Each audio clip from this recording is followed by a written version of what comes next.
Okay, greetings once again. This is Aakhu, and I am the guerrilla marketing consultant for black businesses with a specialization in creating high responsive marketing materials and communications and messaging. So today we are exploring one of our subjects here that we like to explore. If you know me, you know that I constantly kind of almost hit people over the head with the concept of value and how that relates to growing a business and how that relates to everything that we're doing that involves selling to other people. And it is probably one of the most difficult concepts to really wrap yourself around.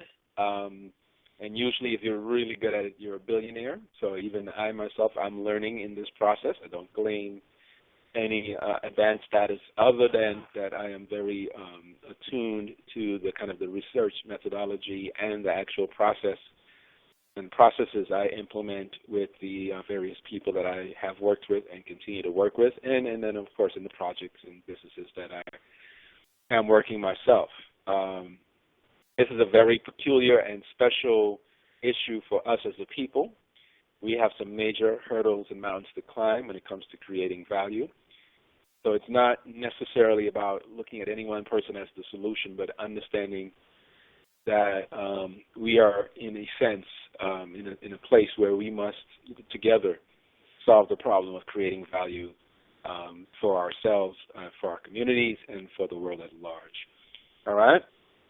So I'm going to go ahead and share the desktop now. You should, in your inbox, have a copy of the document I sent you, and it's kind of a loose note format, so it's not particularly well structured, as they'd say, and that's kind of the way my mind works, more creative than structured. I hope you can cope with that, but it just is a kind of guide so I can speak extemporaneously to some of these issues. And again, what should happen as a result of today's call, more than anything else, is you feel more clear about how you can create value for the people that you serve, right? For those people that you're interested in working with, and working around. We'll explore some things that have probably not been explored at all, and some things that have been explored in various pockets of the marketing world, and we're bringing those together. So we're synergizing a complete training on creating massive value by synthesizing a lot of different ideas as well as adding our own. All right? So let's go. We've got about 4 hours here, so fasten your seatbelt. We will take a couple of breaks, so there's not too much overwhelm. So every hour and a half or so, we will take some breaks. Our goal is to finish through the content somewhere around 3 hours, and then deal with questions and answers. We will, if we get a chance, there will be times where, for the most part, what I want you to do is use your chat box if I ask questions and that kind of thing, and so we can have a kind of interactive that way, if you are in a capacity to do so. And if you need to use the phone, that's okay, just as long as I know that that's what you're doing, we should be okay. All right? Good. Very. Let's get right into this, like I said. Okay, so you know already, my name is Aunkh, and I am the dreadlocks marketing consultant, which puts me in a very peculiar class. Apparently, there's only a handful of people like that. Marketing is one of those spaces, in general, where there's not a lot of people melanated at all, and then even fewer, you can imagine, with certain types of consciousness. So I kind of boldly went into a world uncharted by people like me because I felt like we had a weakness. And mine is on full screen, by the way. So if you're not seeing full screen, that's related to what you're doing. So in any event, what I'm saying is that this marketing world is very interesting, and I ventured into it because I felt like marketing needed a new face, if you will. It needed a new face, and and that's what we're looking at, right? So you needed a new face. I don't want to get sidetracked here. Please, you can see the toolbar or whatever. That's fine. Just roll with it for now because I'm at clear screen on my side. I'm not exactly sure what it is, and I don't want to spend too much time on the technical kind of aspects if I can avoid it because it throws me off.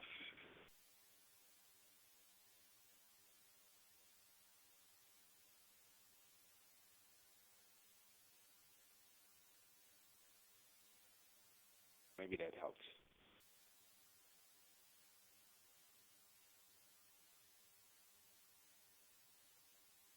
Okay, here we go. All right, so I'm a marketing consultant that helps, and I use the term struggling businesses, but that's not necessarily the case all the time. There are different levels of business that we work with. And I've worked in some of the more intense scenarios, as you can imagine, because I choose to work in those environments, and I've worked with other people as well. My background in relation to marketing, there's two things that you should know about me, is that which I worked with two black companies from startup that generated $1 million in sales. ES Marketing is one of them, and I don't think they're still around anymore. This is back in the 90s, so this is a ways back. Now, the value of that is it's still very rare to see black-owned company, a team of black people create a company that generates $1 million. It's still pretty rare in today's world. Still only about 0.7% of all black companies generate over $1 million in sales, right? So first thing to think about is in order to get to that level, you would have to be, better than 99.3% of all other black businesses skill-wise. So for most people, that is a tremendous investment in relationships, training. You got to be ongoingly, in an ongoing way, educating yourself about your business and what you're trying to say the least, right? Okay. On the side note, I'm also known as a Kemetic yogi, which is ancient alchemy techniques for enlightenment and vitality. So that's very interesting because that really kind of informs a lot of my marketing worldview, if you will. It's really coming out of kind of a Kemetic understanding more than anything else, even though it is kind of placed in the context of today to make it relevant. In other words, if I was just doing what they were doing 5,000 years ago, then it wouldn't work today because we're not 5,000 years ago, right? 2009, we opened South Florida's first Kemetic yoga studio, and moved on since then to actually now we're doing Kemetic yoga retreats and all that, and we're in the process of actually growing that business substantially over the next year. We have some infusion of investments and other things that will hopefully, knock on wood, we're going to continue to use the knowledge we have to empower the world around us with great skill sets that we're sharing with the world. Why should you listen to me? 10 years ago, I started teaching a Kemetic yoga class for free on the beaches of South Florida, and really that should be now 2016. Really, that's 15 years ago or about. And as of now, we have over 150 certified students around the world: England, Tanzania, Uganda, Jamaica, and Bermuda, right? And that's how we monetize. So value to monetization, that's really in a nutshell what happens and what you do that gets transformed. And in other words, as simple as that is, that's almost everything that we're talking about in this class. And that is the process that works in every type of business when you do it right? If value is created, over time you can convert that into money, right? And I'm using money again, not that you're greedy or hungry for money, but that we understand that it's very important in this culture and for many things, and it's the way we keep track or keep score, right? So I hear people, that come to me. And they are, they're talking about their business and how it's doing great, and then you ask a simple question like, how is it doing financially? And that's, juxtaposed because they're doing so much stuff that they've lost sight of that the way we keep score is, by how much profits you're generating. That's the way you keep scoring this culture. And if you're not generating profits consistently, you're probably not going to survive, no matter what you're doing, unless somebody throws a lot of money at you somehow or something, or you find some way to do that.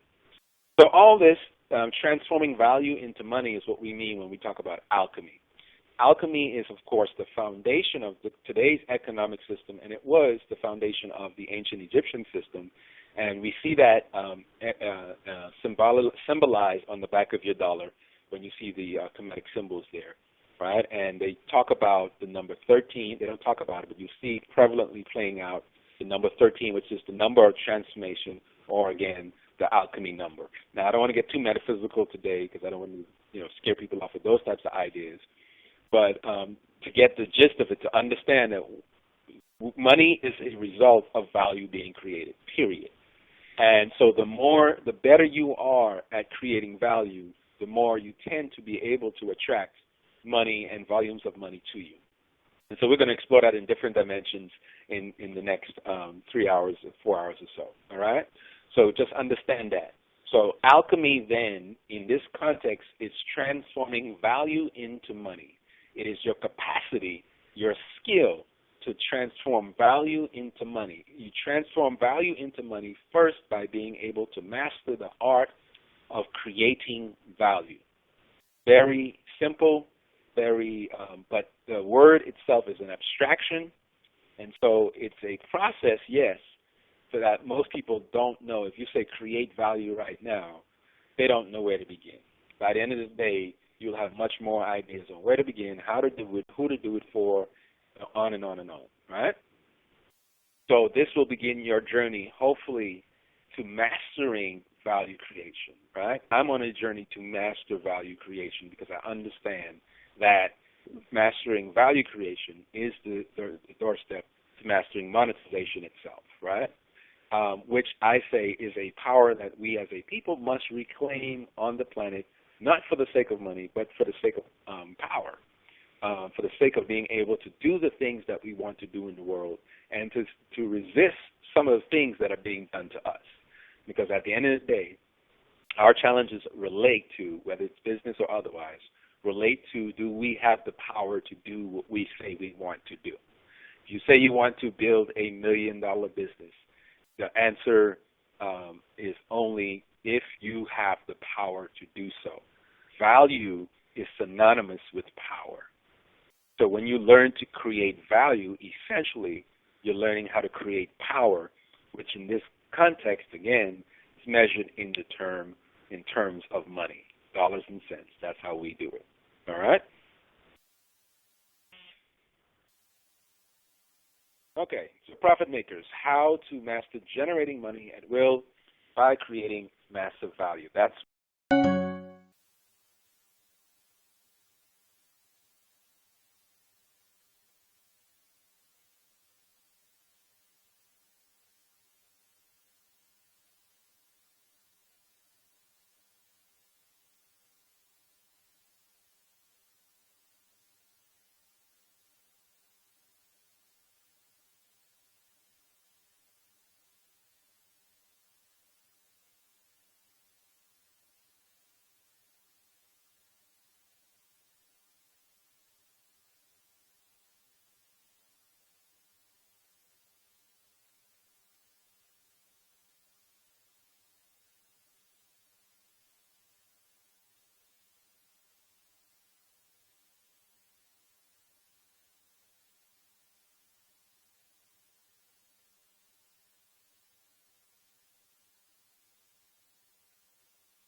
Okay, I'm back. I apologize about that. I find it interesting that when we start talking about certain things that will have a direct impact on our state, it seems like the technology turns on us, right? That's a conversation for another day. All right. Okay, so let's begin where marketing begins, right? So the essence of marketing, right? And what I want to say about that, and what I want you to understand here, is where when we talk about marketing, there's a tendency to think very Yurugu thoughts, or very non-African thoughts, if you will. But the essence of marketing is to be remarkable. So I want you to look at this picture right here.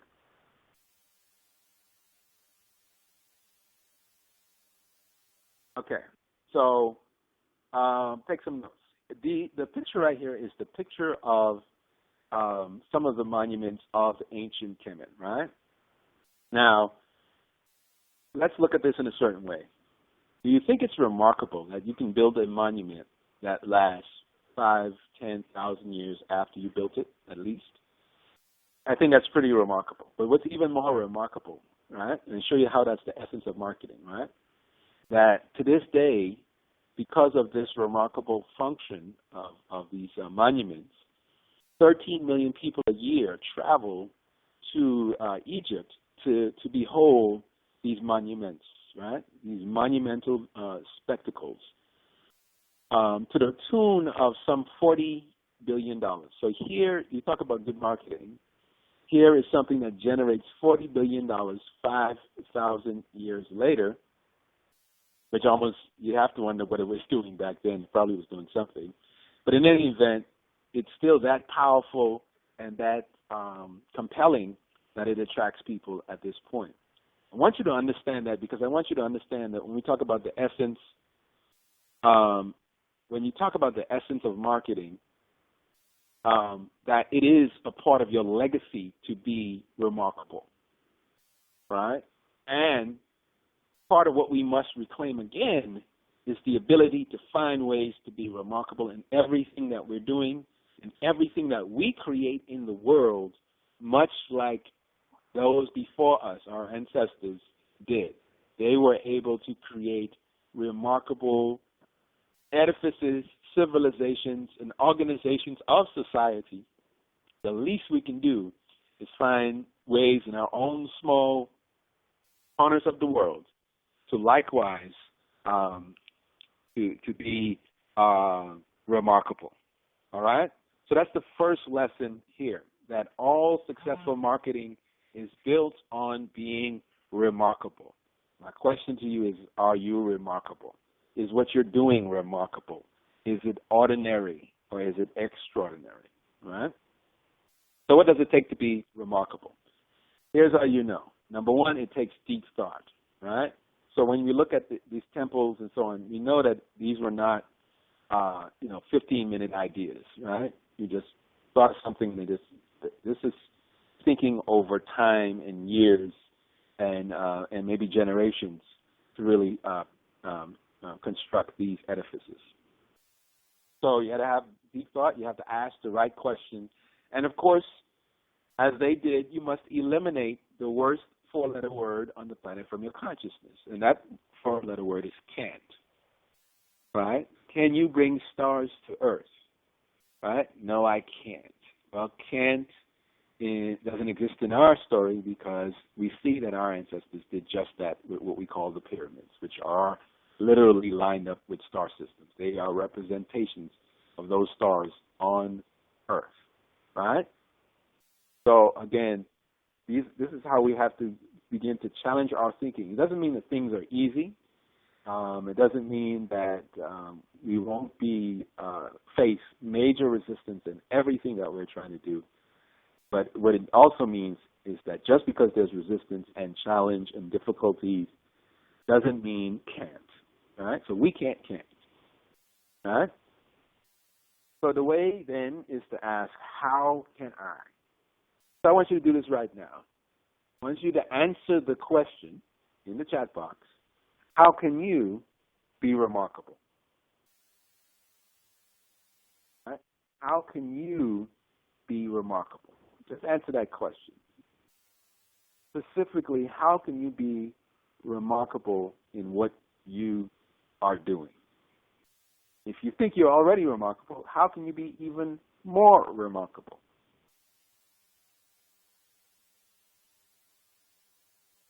All right? Just write it in. Doesn't matter what it is. Just challenge yourself to think about it for a second. How can I be remarkable? How can I be more remarkable in what I'm doing? What can I do? Right? If you want to figure out where remarkability is, by the way, in your business, think about the things that people say to you about your business as well. Right? What are some of the comments you've gotten?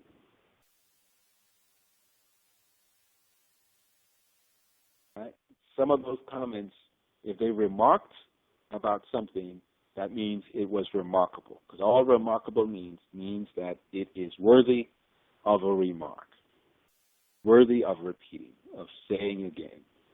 Right? And that can happen in a million different ways. The challenge to you is, what is your zone of remarkability for yourself? Right? And then I want you to challenge yourself, ask yourself the question, how can you create money at will? Now, this class is going to cover it, but I want to juxtapose what you're thinking right now with what the material we're going to present. So I want you to think of it right now and say, well, how can I create money at will? Right? If I wanted to create money right now, how could I do it? Right? If we know that can't is not a possibility for us anymore, if we know that, we are not able to use the excuses that we normally are able to use, then again, go ahead, answer the question, create money at will. All right? We'll go back over these in a second, so in a few, probably towards the end. All right? Create money at will. How can you do that? Think of something. Just whatever first comes to mind. Don't overthink it. Think it.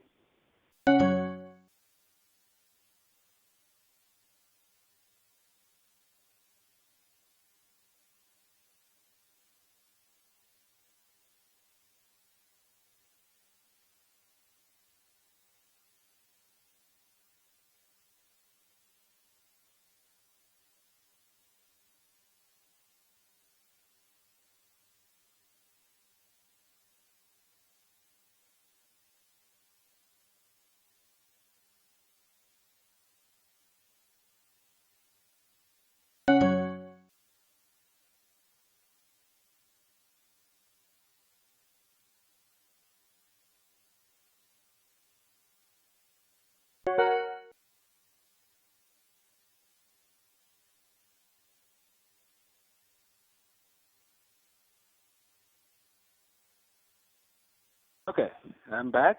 Trust everybody answered. I think we lost a few people on the call. So here we go. So this is where the work of a true alchemist begins, right? The ability to transform value into money. This is where it begins. It's challenging the perceived reality as it presents itself to you, and thereby, by challenging that reality, you learn how to transform it, right, from one state to the next. So today we'll lay out a couple of things for you. You'll learn the 4 ways Black business owners are disadvantaged when it comes to creating value, the exact formula of how much value you need to create in the business of your choice to get the amount of money you need. So you want to know exactly how much value you have to create to get a certain amount of money. You want to communicate value in a way that your customers understand the monetary value of what you're offering.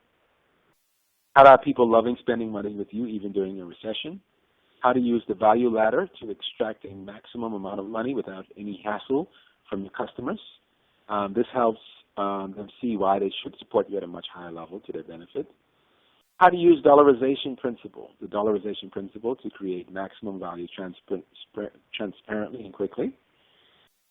Your customers will be able to understand exactly what you're offering is so valuable or why. How to overcome the trust barrier to buying from, and how to establish a deep rapport with your potential customers in just 3 steps. A precise 8-step formula on creating value from scratch. That's the value formula. We've gone through that. We're going to go through it again tonight. it's something that you're going to really become accustomed to if you're going to continuously create value. And I may pull out another one for you if we have time, right? Another, essentially a value formula on steroids, if you will. Then we're going to talk about the greatest enemy to making money fast. We're going to talk about what makes your product demand high. How do you accomplish that? And then we're going to tell you the 2 steps to generating money by creating massive value. All right, just 2 steps. Okay, so that's what we're going to go through. All right, let's get it started. We may not go in that exact order, but we will go through that material as promised to you, and we will deliver that to you tonight, as well as your bonuses should be in your inbox by the end of the night. You'll have some of those, and then we'll set up your bonus one-on-one session as well. So here are the 4 ways that black business owners are disadvantaged when it comes to creating value. The first thing you have to understand that anything that is black in this culture is undervalued. As a matter of fact, if you remember, there was a time when there was actually a mathematical formula that made you less than human, right? They called it 3/5 of a human being, right? And although we don't use that type of language anymore, one can argue that, because if you look at the income disparity, you'll notice that it's typically around 3/5, mysteriously, right? Very interesting how that works. So that's still at play in many ways, and in some ways it's even worse. And the way we keep track of people's value in this culture is by a term we use related to mostly wealthy people. And that term is net worth. Net worth.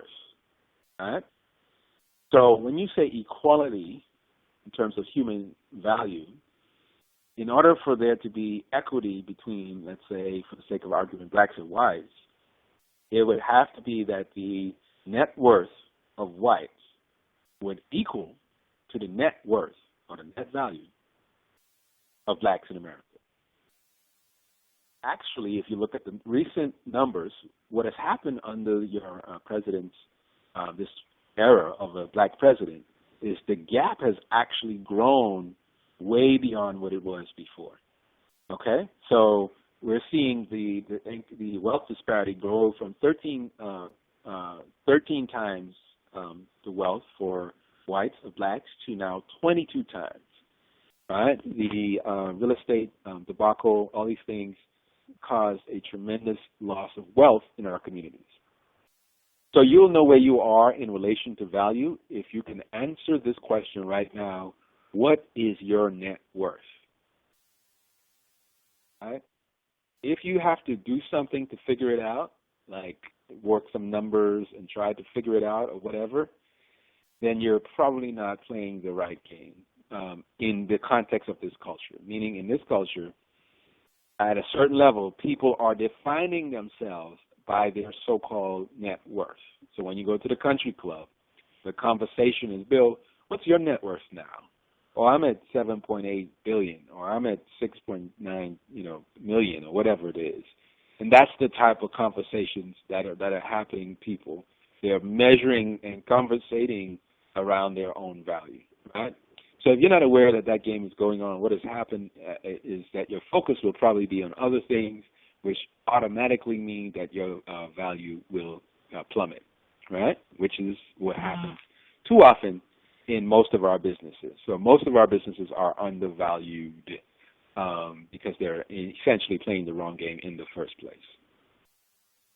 Next to being undervalued by the culture, we tend to undervalue ourselves. And by undervaluing ourselves, I'm not talking about, you going out and saying, I know I'm worth this much, so you got to pay me what I'm worth, right? That's not what I mean. That's not valuing yourself. By undervaluing yourself now, what you're talking about is you're not as oriented towards being a producer as you are to being a consumer. In other words, people who undervalue themselves tend to be more consumers than they are producers. People who value themselves tend to be more producers than they are consumers. The more of a producer you are, the higher of a net worth you tend to have.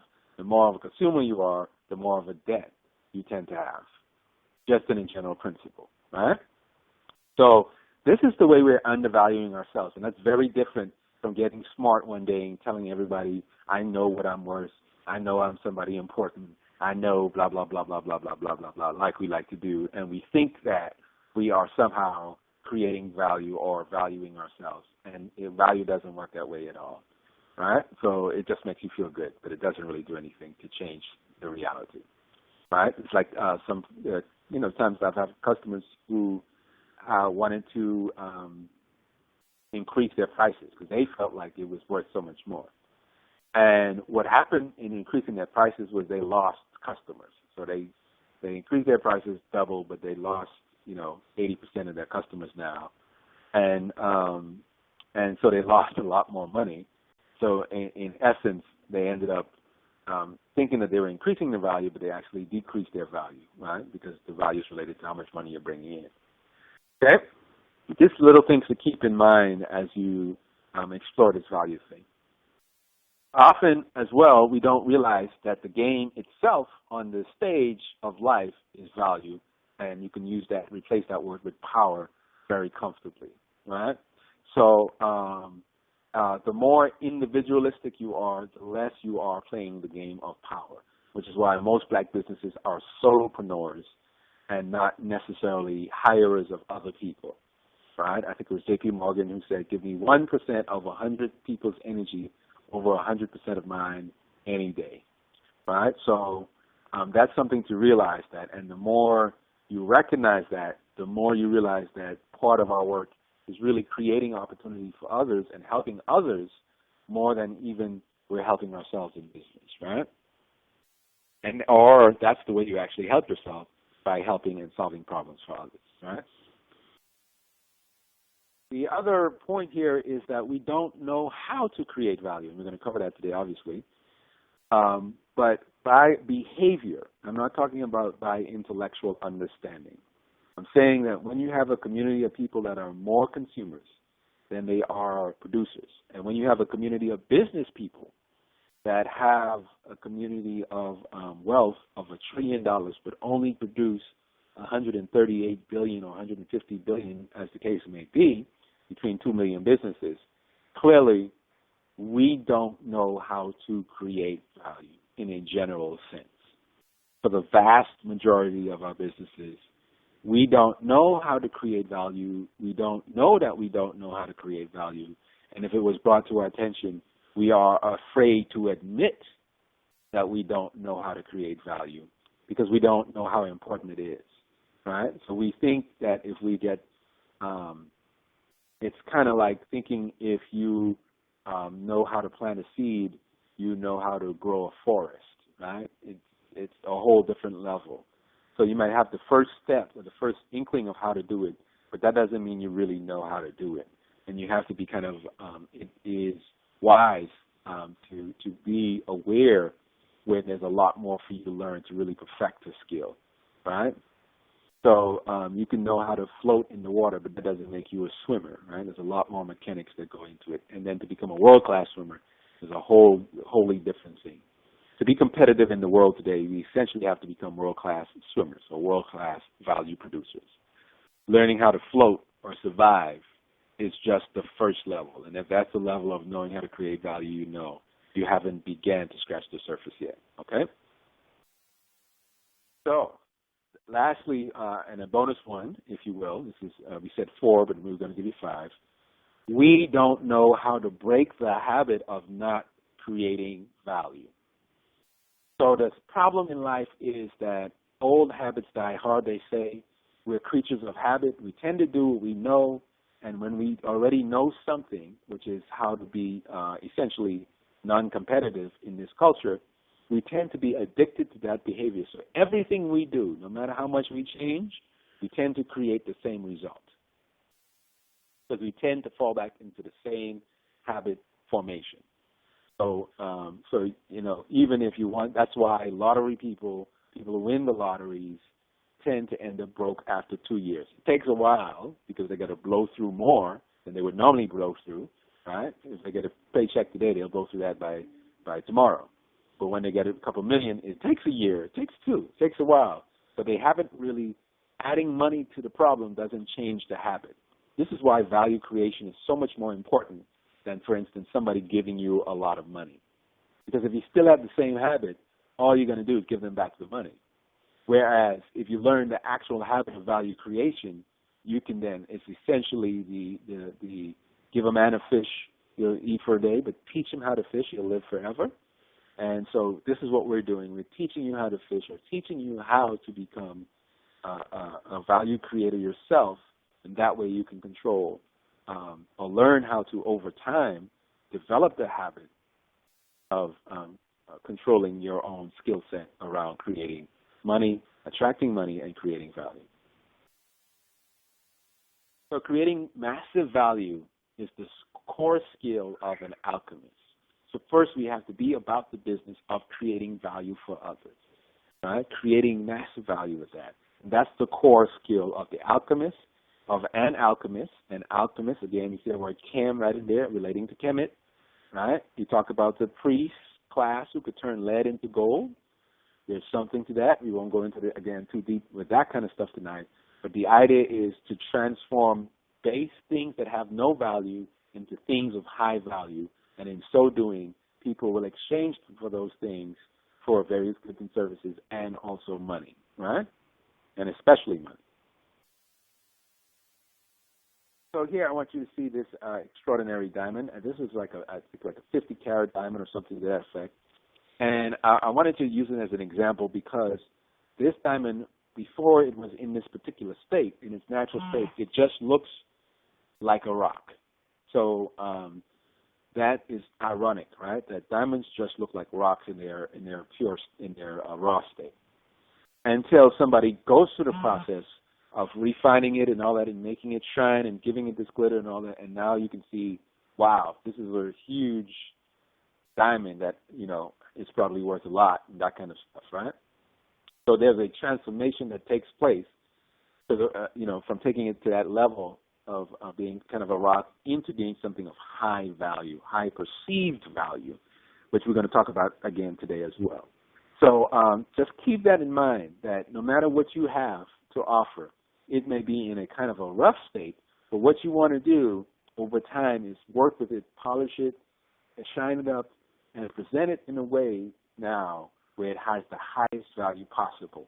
This is what the value formula and other things that we're presenting today will do for you if you decide to make it a habit. Now, many people will hear it, love it, think that the information is great, and then move on to the next webinar or marketing class or whatever, and not realize that you have to take action on it and actually do this stuff. So I'm trusting that you are not just taking notes, you are actually planning on testing it, doing it, putting it into action, because that's where you're going to feel a difference in your business over time. And that's where you're going to master the skill as opposed to just learning the skill. Learning is not mastery. Mastery is doing it thousands of times, over and over and over again, until you get so good at it, so lethal at it, that it works every time. So a big concern about value then is how do you actually communicate that to the world? How do you tell people that something is valuable? Right? When you have something of value, a product or service or whatever, how do you communicate it in a way that people actually get that it's value? Right? So how do you communicate in a way that your customers understand the monetary value of what you're offering, so they are happy to pay you? Right? And so the first thing we want to show you is what we call the translation method. So in this culture, value is primarily measured in something we called money, right? So you know the value of something, how much is this worth? It's worth $10,000, right? Simple value equation, right? Though not the value equation, a value equation. So if you give value, it's most easy for customers. So if you give value, it is most easy for your customers to understand it if you describe the value by comparing it to things people actually have bought, right? So in other words, one of the things that they do in the housing market is the way that they determine the value of a house in an area is they compare it to other homes in the area, right? So they say, this house right here is a 3-bed, 2-bath, and they ask the question, what do houses in this area, 3-bed, 2-bath, go for? And they look and they see, okay, there's one over here that was $200,000, one over here that was $200,000, and this one over here sold for $180,000. So that means that it should go somewhere between $180,000 and $200,000 based on, what's in there and what kind of, how does it look and, that kind of stuff and aesthetics. But the general idea is it's going to fall into that range, right? So you want to actually start to think about that when you are talking about your services, when you're talking about your value. So there's a comparative that people have that gives them a sense of value apart from you just saying the price is $10, $100, $1,000. All right? Comparable. So I want you to stop for a second. Think about what you're offering right now. Think about something that you're offering, one particular product or service that you can actually compare to something else. All right? In your chat box, I want you to write what you can compare, what that thing is, and what you can compare it to in terms of price. One thing that you can compare. So if I am selling consultation services and I say an hour of consultation, can I go out and find some comparisons and say a business consultation typically costs, boom, at this place that's what it costs. A marketing consultation usually costs, boom. Can I give you actual real examples, right? Can I say that a top marketing consultant, right, the highest paid marketing consultant in America today, his name is Jay Abraham, and he charges, I think, $5,000 per hour, right?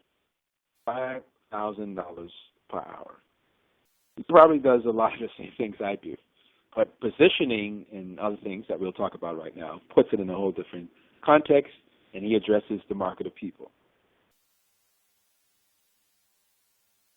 Right? So start with something. Just use something. Just start somewhere.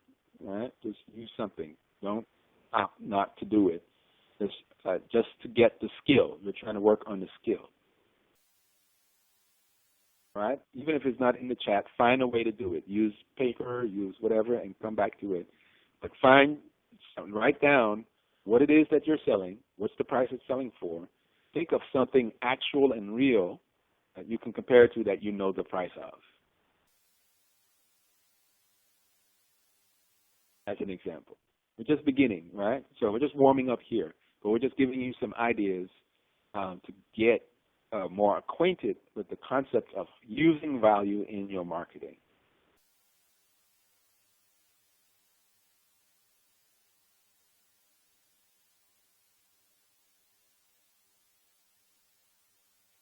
So keep in mind that value is such an intangible that most people cannot figure it out by themselves. That's the problem. When you tell people the price, they look at your thing and they cannot possibly figure out what the real value of that thing is.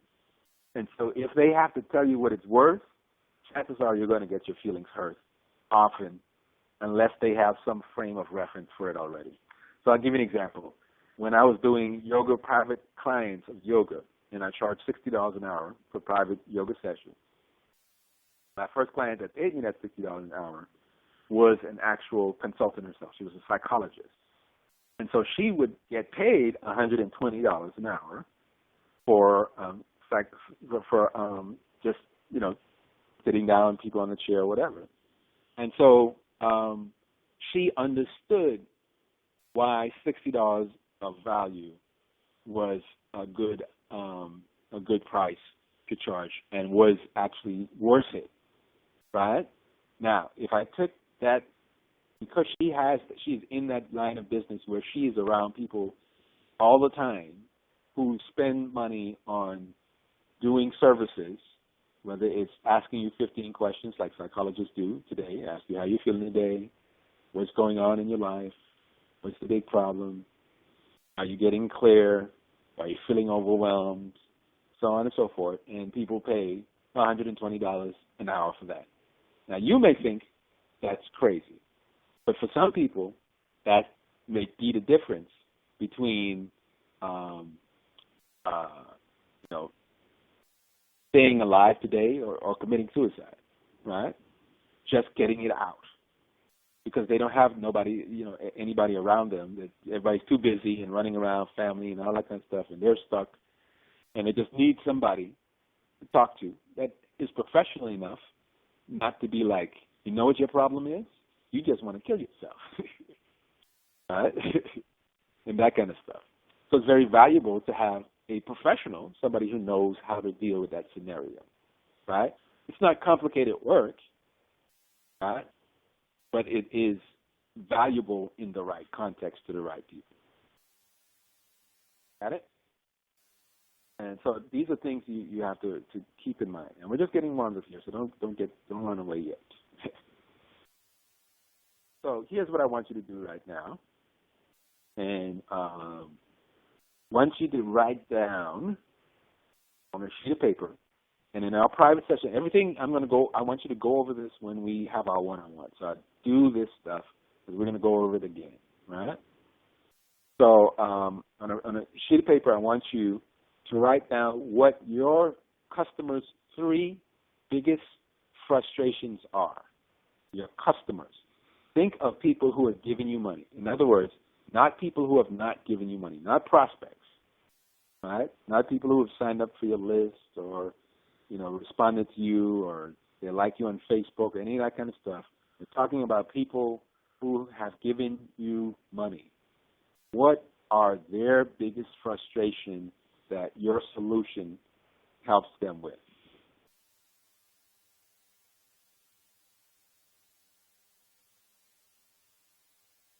Three of them.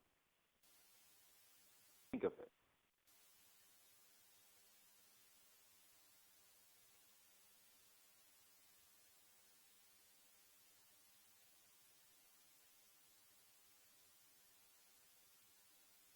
As you think of that now, what I want you to do is I want you to translate those problems into a real, tangible financial cost for your prospect in some way.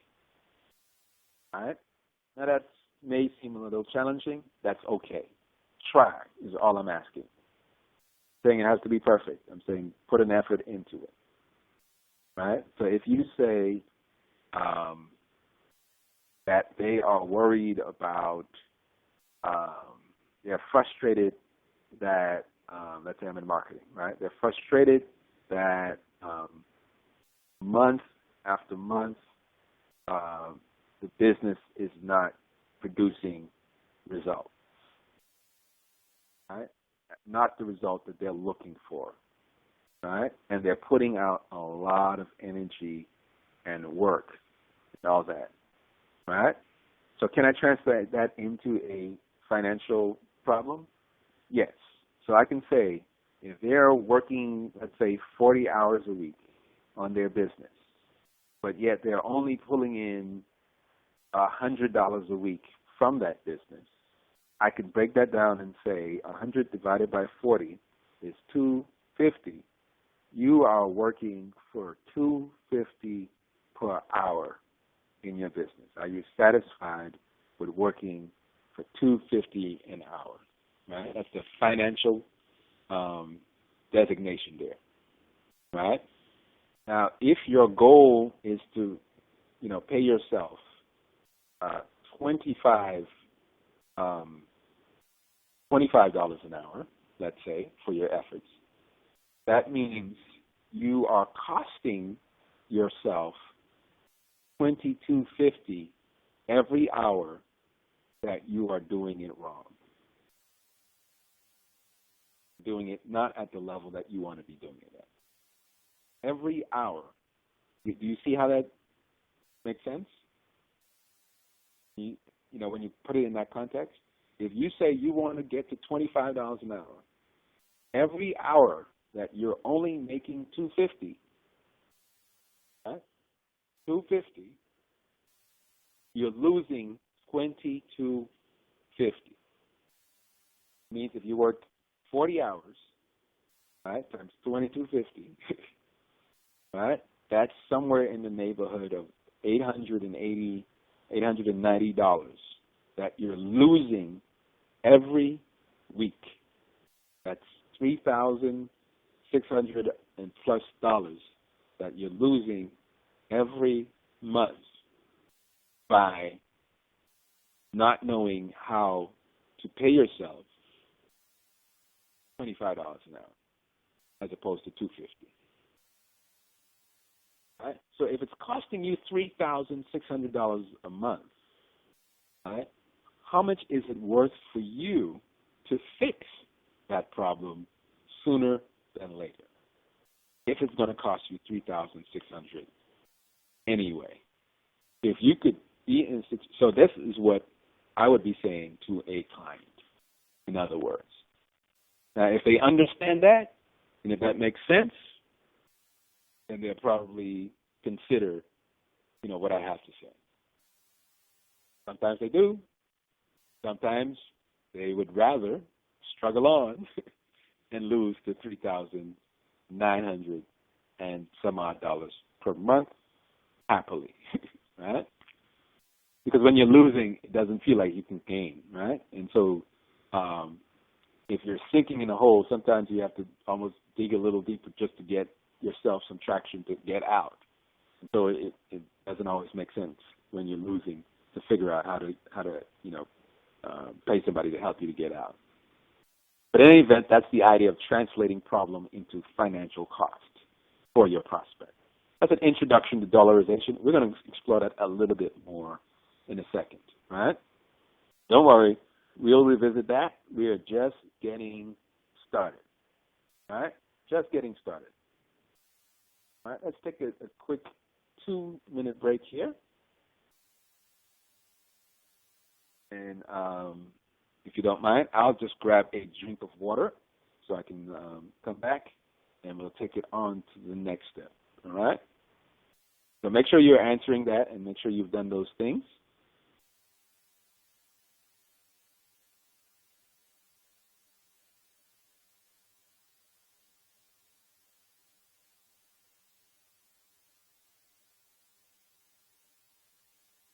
All right.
And we're back.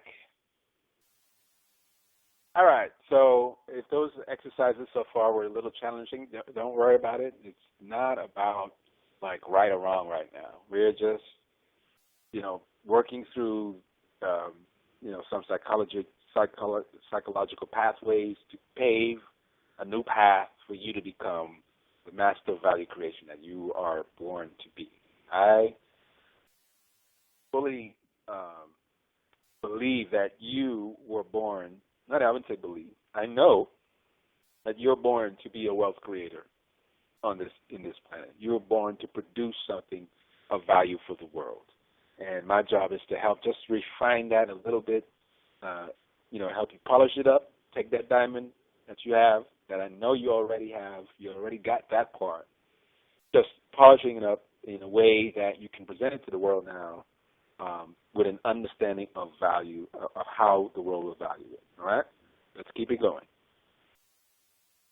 Okay, so I'm going to give you away the formula really quickly, easily. This is the big one. How do you create money at will by creating massive value? It's just 2 simple steps, folks. 2 simple steps. 2 simple steps.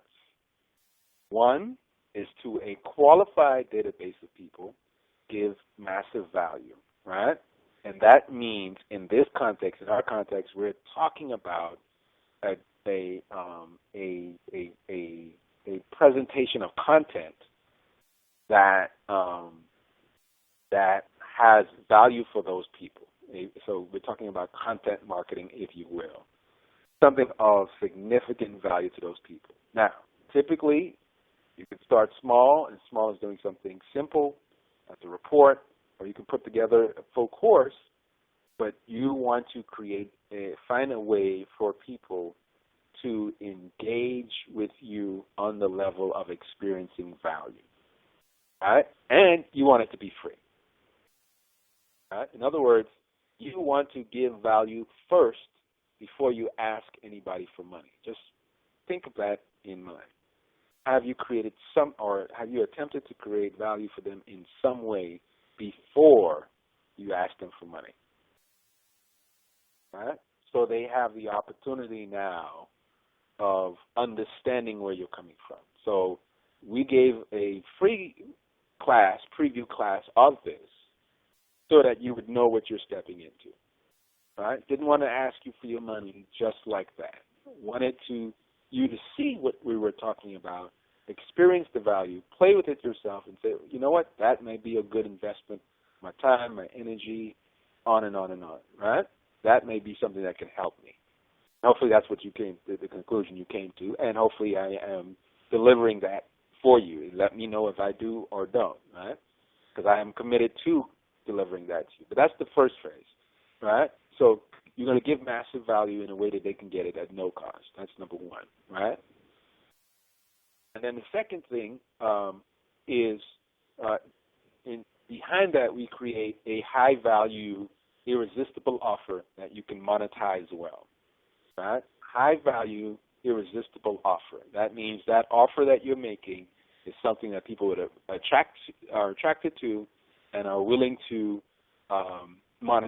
exchange money for because of that. So in other words, if they have already experienced some of your value, now when you go back with the offer, now the offer is based on an incredible deal or whatever for them. This is a simplified version of what you see, for instance, if you've ever seen a product launch formula where they give you, 3 videos and then the sales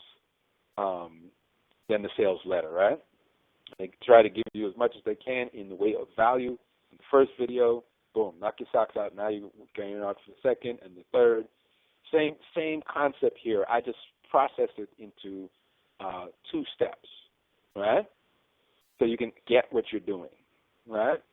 So right now, if there's something you want to sell to anybody, right? If it's a product you're trying to sell right now, 2 things you have to think about. 1, how do I create a lead into that is of massive value in advance, right? And 2, how do I package that as an irresistible offer to monetize after that point? That's it, right? So that's something to keep in mind, just those 2 steps. If you can remember just that, I'm telling you that really, if you practice that, it's going to pay back your money hundreds of times over. I promise you that.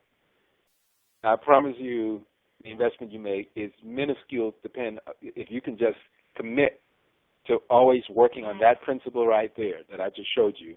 I promise you there's almost no way you can do that well and tell me that it wasn't worth the investment because you didn't. It just couldn't happen.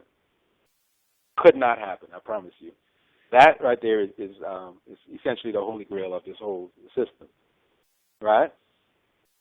And I'll give you another example of people who do it well. If you look at the tech companies now, where you are able to use their platforms for free, so Twitter, LinkedIn, so on and so forth, you use their whole platform for free. They're giving you value, and then they monetize on the back end by giving an offer to the various advertisers to get to you, right? That's the irresistible offer, right? We're going to show you a little bit of that more specifically here, just a quick example of that, right?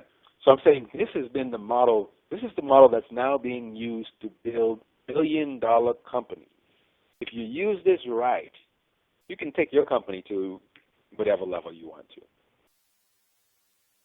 All right? This is how they're doing it, and they're building billion-dollar companies by doing this process and repeating it for years at a time. So Twitter took, 4 or 5 years or whatever of constantly doing this. This is their focus, right? They focus on giving value for the first few years. The challenge of a lot of our businesses is we need to make money right now. So we can't really, or we don't really, can't is not a word for us, right? But we don't really focus enough on just the process of creating value for a qualified database of people, right? Qualified database of people is really important. I'm going to narrow in on that in a second, right? Qualified database of people. Notice that, right? I didn't just say anybody. Qualified database of people, right? That means people that you have access to, right? Not just people you're screaming at. Okay. So typically what this means in terms of qualified database of people is that these are the people that you are adding. You are using some type of opt-in sequence or lead page or a lead generating process that they become a lead or they sign up to get the free stuff that you are giving here, the free stuff of high value. All right? So that's it in a nutshell. That's the whole course right here, but we're going to go deeper into this. But that's it right there. That's all you have to religiously remember about what you're doing. If you get that, right? Now, there's a way to make it work, and there's expectations should be very realistic around what that means, and we're going to go into that right now, right? So that's it in a nutshell. In this course, we are focused on showing how to create that value. That's our focus. In other words, we're not so much focused on the irresistible offer yet. Maybe the next class, we'll delve into the irresistible offer component.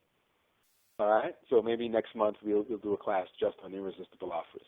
Right now, we're looking at creating value. That's the first step. So we're focused on step one, really, in this course. So we'll talk about the value illusion secret held by top money makers, right? So this is very, very important, and this is one of the things that they won't tell you to me. A lot of times, when you look at all these quote-unquote success gurus who've made millions of dollars and blah, blah, blah, and all that, and you're very elated to work with and around and be among the people who've created success, right? And that's fabulous.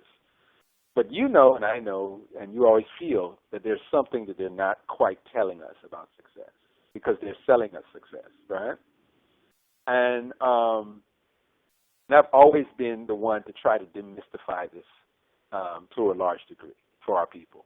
Because, if you're like me, you've seen how many times people have been preyed on by people with these big, fantastic claims and dreams that you'll make $1 million in 2 weeks and that kind of thing. And that's not what I'm talking about here, right? I'm talking about doing the work of creating value, right? So, even with the formula, it still takes massive amounts of work, right? It takes effort, energy, and so on and so forth. There's no magic pill that you swallow and it goes away. So the secret that is held by them is that when you get good at marketing, it becomes a numbers game. That means, in truth, mega businesses are built on the 1% rule, right? Which means that the major percentage of their business is actually driven by 1% of the people. Why is that important? Because you right now if you have a mailing list of 100 people and you're trying to build your business and you're wondering why things are not working, it may not be, it may be working fine. If you get 2 customers out of 100, that's 2%. That's a higher success rate per capita than some of the mega businesses out there. But some of the mega businesses out there, especially in the internet marketing space and so on, have databases of 1 million people, of 100,000 people. It's not uncommon. Certainly 10,000, but I would say a minimum that they're working with. I'm not working with those types of numbers, and you probably are not working with those types of numbers, right? So you could be a lot more successful than you think you are because your concept is skewed of what it means, right? So you're generating better success, like I tend to generate better success, but I know that my numbers, I haven't focused on reaching huge numbers of people. I'd rather have a higher concentration of the people I want to talk to and build the remarkability in so that over time the numbers will organically grow, right? That's my methodology. Everybody has a little different type process based on what your needs are. So point here then is that sometimes people are creating value for just too small an audience for it to matter. That should be one O. For it to matter, right? In other words, if you say, okay, there's 100 people on my list, Brother Aakhu, I'm going to create value, and only 5 of them open the email, or only 20% or 20 of them open the email, and then you sell something and only 1 of them buy, right? Like, that's everything right there. That's the process of success. That means you've succeeded. But you may look at that and say, I can't believe only 1 person bought out of 100. That doesn't make any sense to me. I'm doing this, I'm doing that, I'm trying to whatever. And really, you're just looking at the wrong end. What you're trying to do is scale that now to just as it is, to the degree that it matches your, because that's all that these companies are doing. So in other words, I'll give you an example. There was a guy who had did $1 million launch of a $2,000 product thing. Product.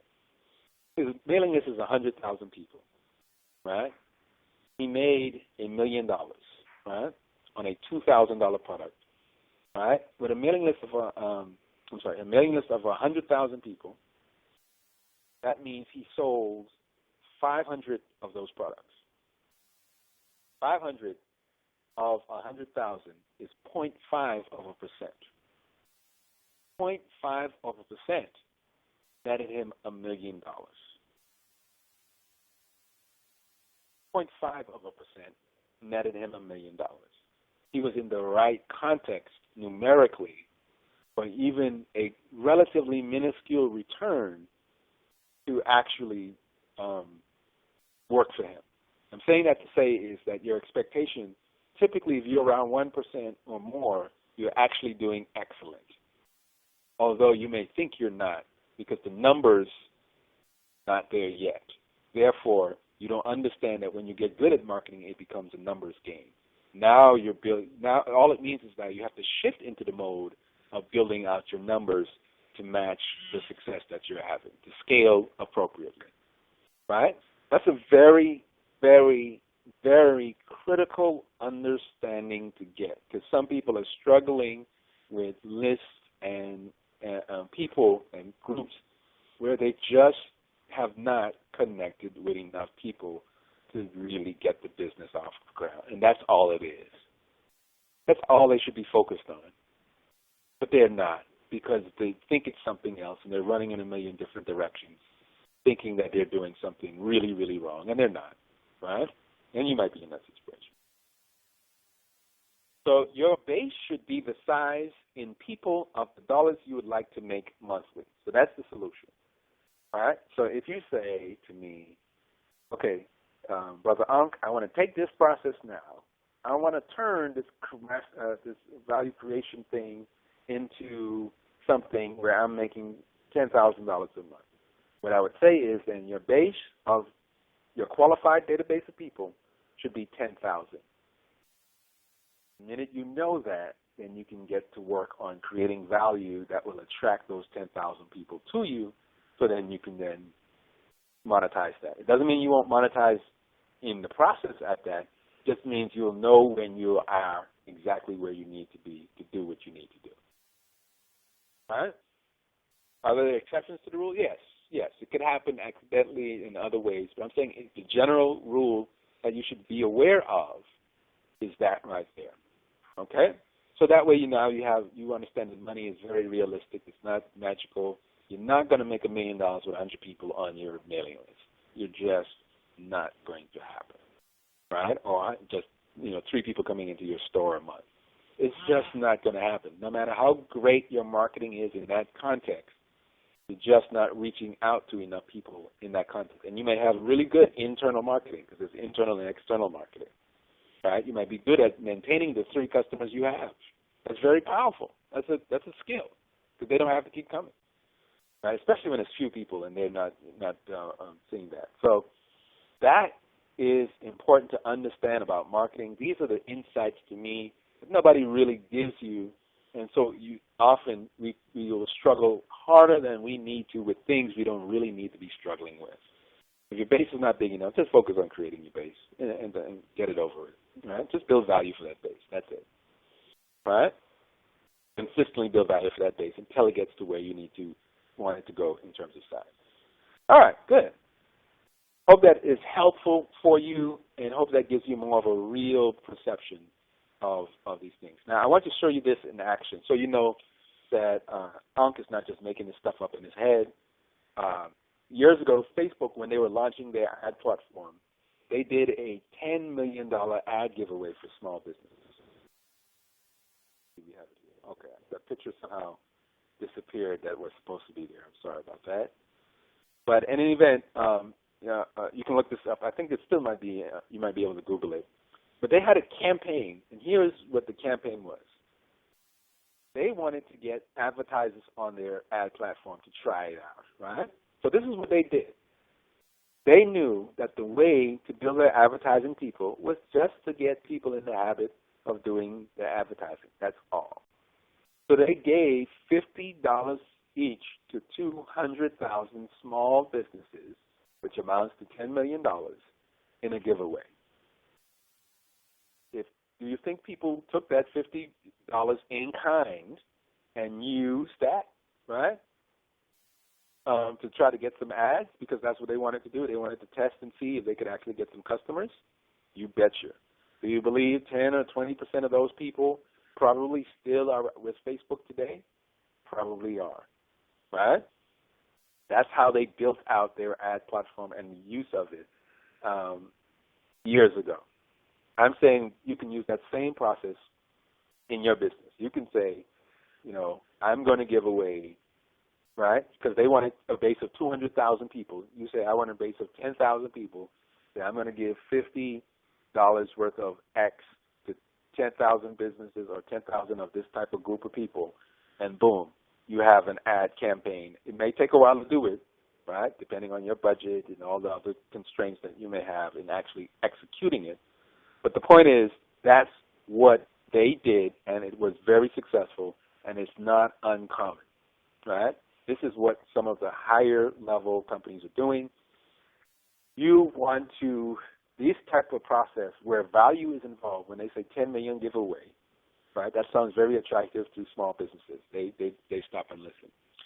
So, again, this is something you should consider now for your next campaign. Say, okay, how many people do I want to reach, right?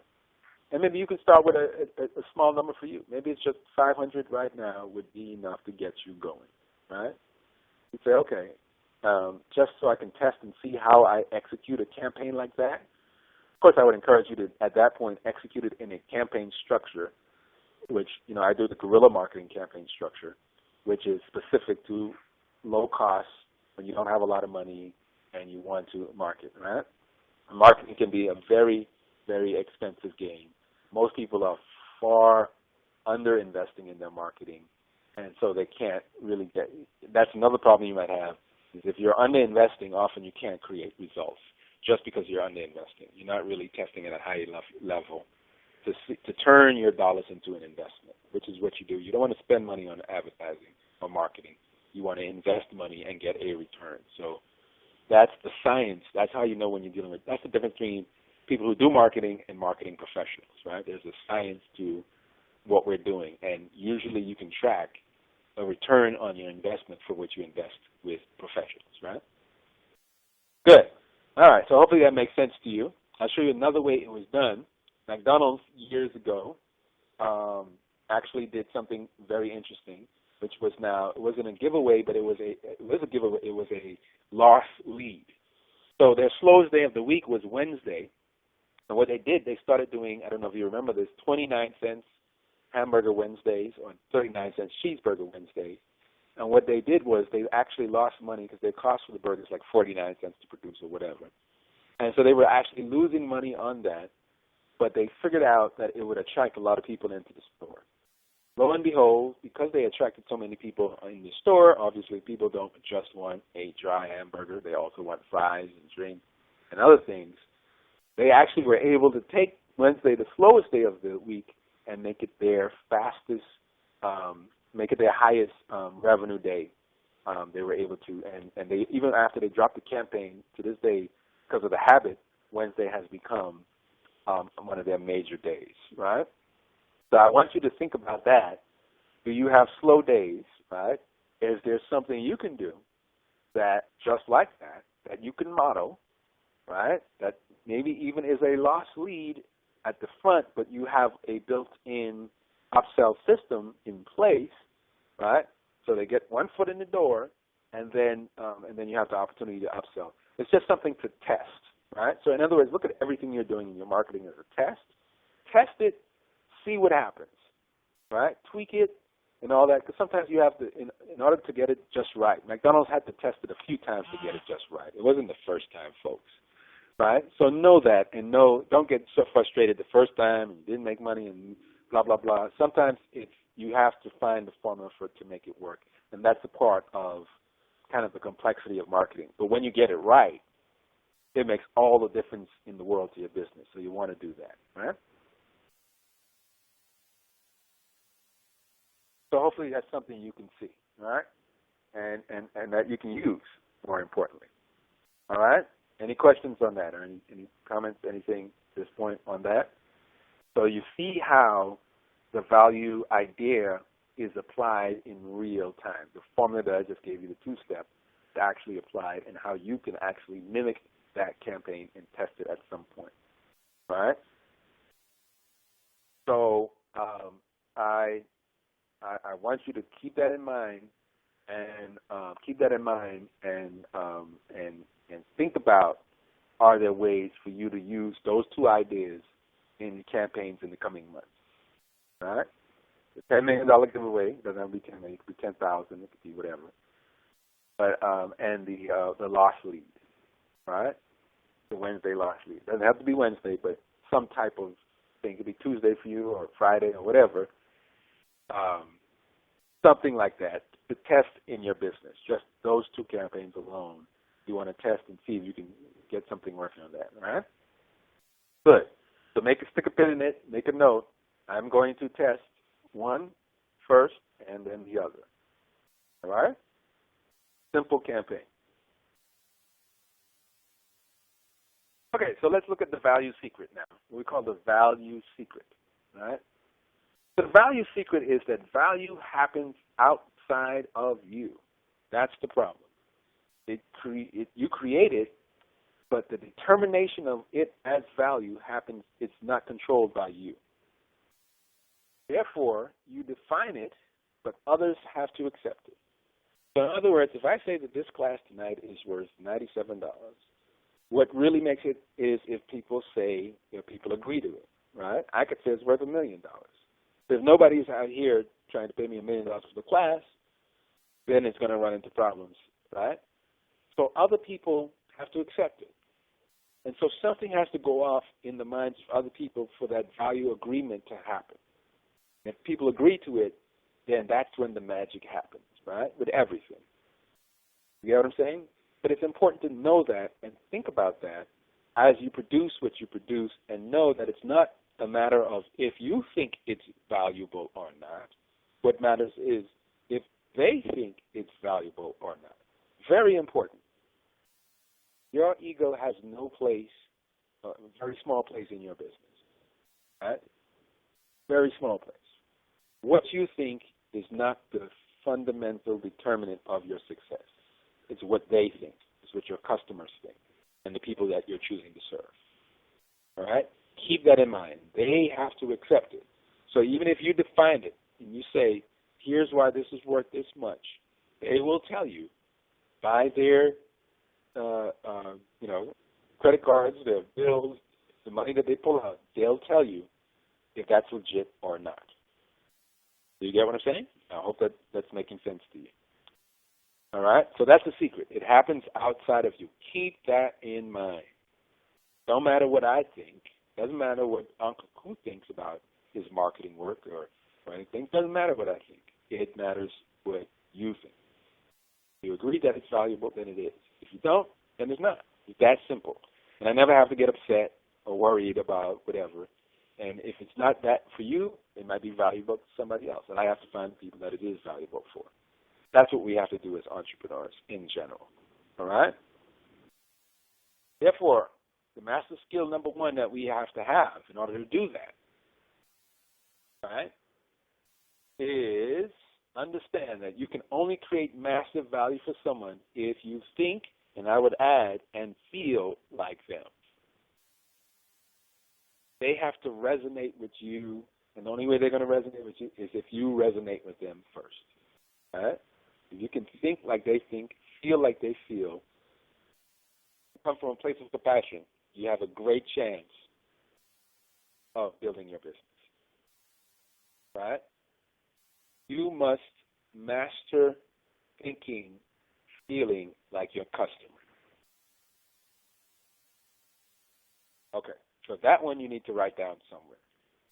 I must master thinking, feeling like my customer. I must master thinking and feeling like my customer. If I can do that, I can create value for them. If I cannot do that, I am going to forever struggle with value. Remember now, customer is the person who is giving you money. So you don't want to make the mistake of being really good at thinking like your prospects, people who like you but never give you money, right? You want to think like your customers, because those are the ones who are valuing you in the dollar and cents way. All right? You do this, you are halfway down the path to tremendous wealth. All right?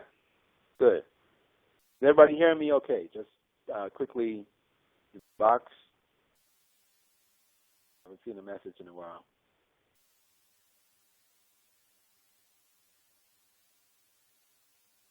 Everybody hearing me okay?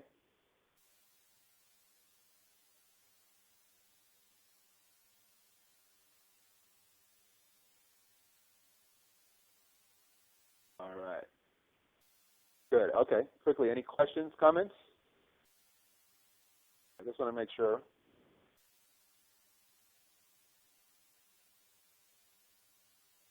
Beautiful. Okay. Good. We're going good. All right. Just want to make sure. I don't like to talk to hear myself. So, all right. Good. So here's a question for you to answer right now. Right? Simple question. When you're trying to sell your product or service, are you focused on the sale or are you thinking like them?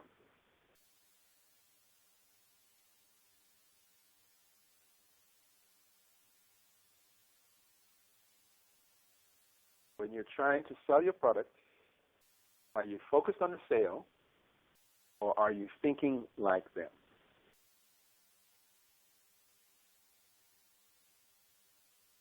All right? And of course, the irony of this statement is if you really are focused on the sale, the more focused you are on the sale for real, the more you think like them, if that makes sense. But sometimes we just get caught in the cycle of wanting to get rid of our product, right? It happens. So the question is, where are you on this? You naturally think like them. The better you are at that, better in terms of building the business. So we're saying that we actually want to become one with our customers and prospects, right? We want to actually understand, feel the world, connect with the world in the way that they do, so that we can actually solve the problem that they actually have for real. Ironically, that is what this whole business thing is about. It's about solving people's problems, right, in exchange for some money, right? And some problems that people have is worth solving for money for them, right? And that's what we're talking about, whatever we're doing. Okay.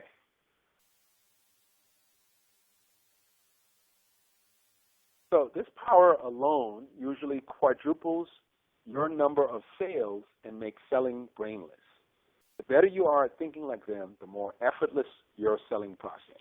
So the more natural it is for you to think like the easier it is to sell, because you don't really have to try to sell. You can see if it's a fit, and that's really all that you're doing. Is it what they need? And if it's what they need, you have an opportunity and an obligation really to make sure they get what they need. And if it's not what they need, you also have as much an opportunity and an obligation to make sure they're not wasting their time, right? To make sure that they're not just caught up in something they really don't need to be caught up in, right? This is why, even though we're using customers here, I'm going to switch over to using clients, because I like the term better. So we're trained that the client is somebody you have a responsibility of taking care of, right? My clients, I have a duty of putting them in the best position possible to succeed, right? As opposed to a customer who's just somebody who gives you money. It's fine, but you want to have a deeper relationship with people. And if you have more of a deeper relationship, then they'll tend to trust you more, and of course, the numbers will also reflect that, right? Typically, I should say. So let's talk a little bit about, now we're introducing some new information here. This is what we call the value equation, right? And this relates to everything that we're saying, and it just gives us another angle of looking at it. So what we're interested in our products and services is called the total perceived value of it, right? Because that determines everything about how selling our product is going to work in a certain sense. So the value equation states that the practical value of a product plus the intrinsic value equals the total perceived value of the thing. Practical value, then, is what the thing does. Intrinsic value is the unseen emotional response that it gives and then generates, that is largely created through promotion and positioning. Right? A classic example of that is cars. Right? The practical value of a car is almost universally the same. Right? Typically, one car can go from here to there, and another car can go from here to there. Some cars can practically go faster, right? And that's practical value, and some cars may be a little different aesthetically. But the intrinsic value now is how. So, for instance, if you look at the Rolls-Royce line of cars that sells for $300,000, which is the price of a house, in some cases 2 houses, in some cases maybe more, it has a lot of intrinsic value. The difference between it and a car in terms of what it does is not $300,000 different. Put it that way, right? It doesn't cost them an extra $150,000 to put that stuff in there. So it's very similar to regular cars, if you will, in that regard, and yet it is 10 times the price of an average car, brand new car, right? 10 times that. But it's not 10 times the car. So that intrinsic value now is about the psychological, emotional impression that we put into that defining that car. When you say a Rolls Royce, when you say I'm now driving a Rolls Royce, just watch the response of people around you when you do that, right? It has a completely different meaning. You become in their eyes a completely different person, right? As the person who just drives a regular car, right? You know when you drive a regular car because you drive the car and nobody ever says anything. You pull up in the Rolls Royce, the minute you pull up, everything changes. People stop, people look at you, it creates a whole different response to that thing. And why is that happening? It's not just there. It's through the promotion and the positioning that the company has done to put its car in a particular viewpoint in the minds of people. So when you say Rolls Royce, you're no longer just talking about a car per se, right? So why is this important to us to understand, especially as people who may be more aware than others, is to understand the game that's being played and therefore to learn how to leverage it whenever we need to. Because one of the things that happens a lot in our community is we tend to be locked into the price game and the lowest price game. And the lowest price game, there's always somebody who can go lower price than you. If that's the only way you can market your product is by being the lowest price in town, you're going to probably be out of business over time because you can't outdo Walmarts and the big conglomerates who can buy 10 million units of something at a failed swoop. You're just not going to compete successfully in that context. So you have to figure out other ways of competing. And this intrinsic value idea is a different way of competing. And if you can figure out how to promote and position yourself differently, then that gives you a lot of room. Now the challenge with us is that we under-promote and under-position ourselves typically, right? And because the minute you step into the promotion game and the positioning game, usually it relates to, at least partially, to investing some money. And when you don't have it or you're averse to spending it, then you're not going to benefit from the huge advantage you can have with intrinsic value. So you have to come in and play the low price game, which means you're kind of playing to lose from jump, right? So people who under-promote and under-position naturally can almost not win the intrinsic value game. They cannot win that game. And that is a very critical game to be able to play. So here's what we say. The three words that allow you to charge more, right? 3 words that allow you to charge more. The key to charging higher prices and increasing profits is to increase intrinsic value. That means better positioning and more promotion. Increase the intrinsic value. That's what allows you to charge higher prices and increase your profits, right? Increasing intrinsic value. That is done through promotions and positioning. And we're going to give you some more insights into that in a second. Don't worry. We're not just going to leave you hanging there. But I want you to get that idea that most times when people come into the marketing world, and I'm talking about particularly our people, we're at a disadvantage because we don't have a marketing budget, number one. So we can't really, we're trying to do everything for free. And we really believe that we can market our way completely for free into a successful business.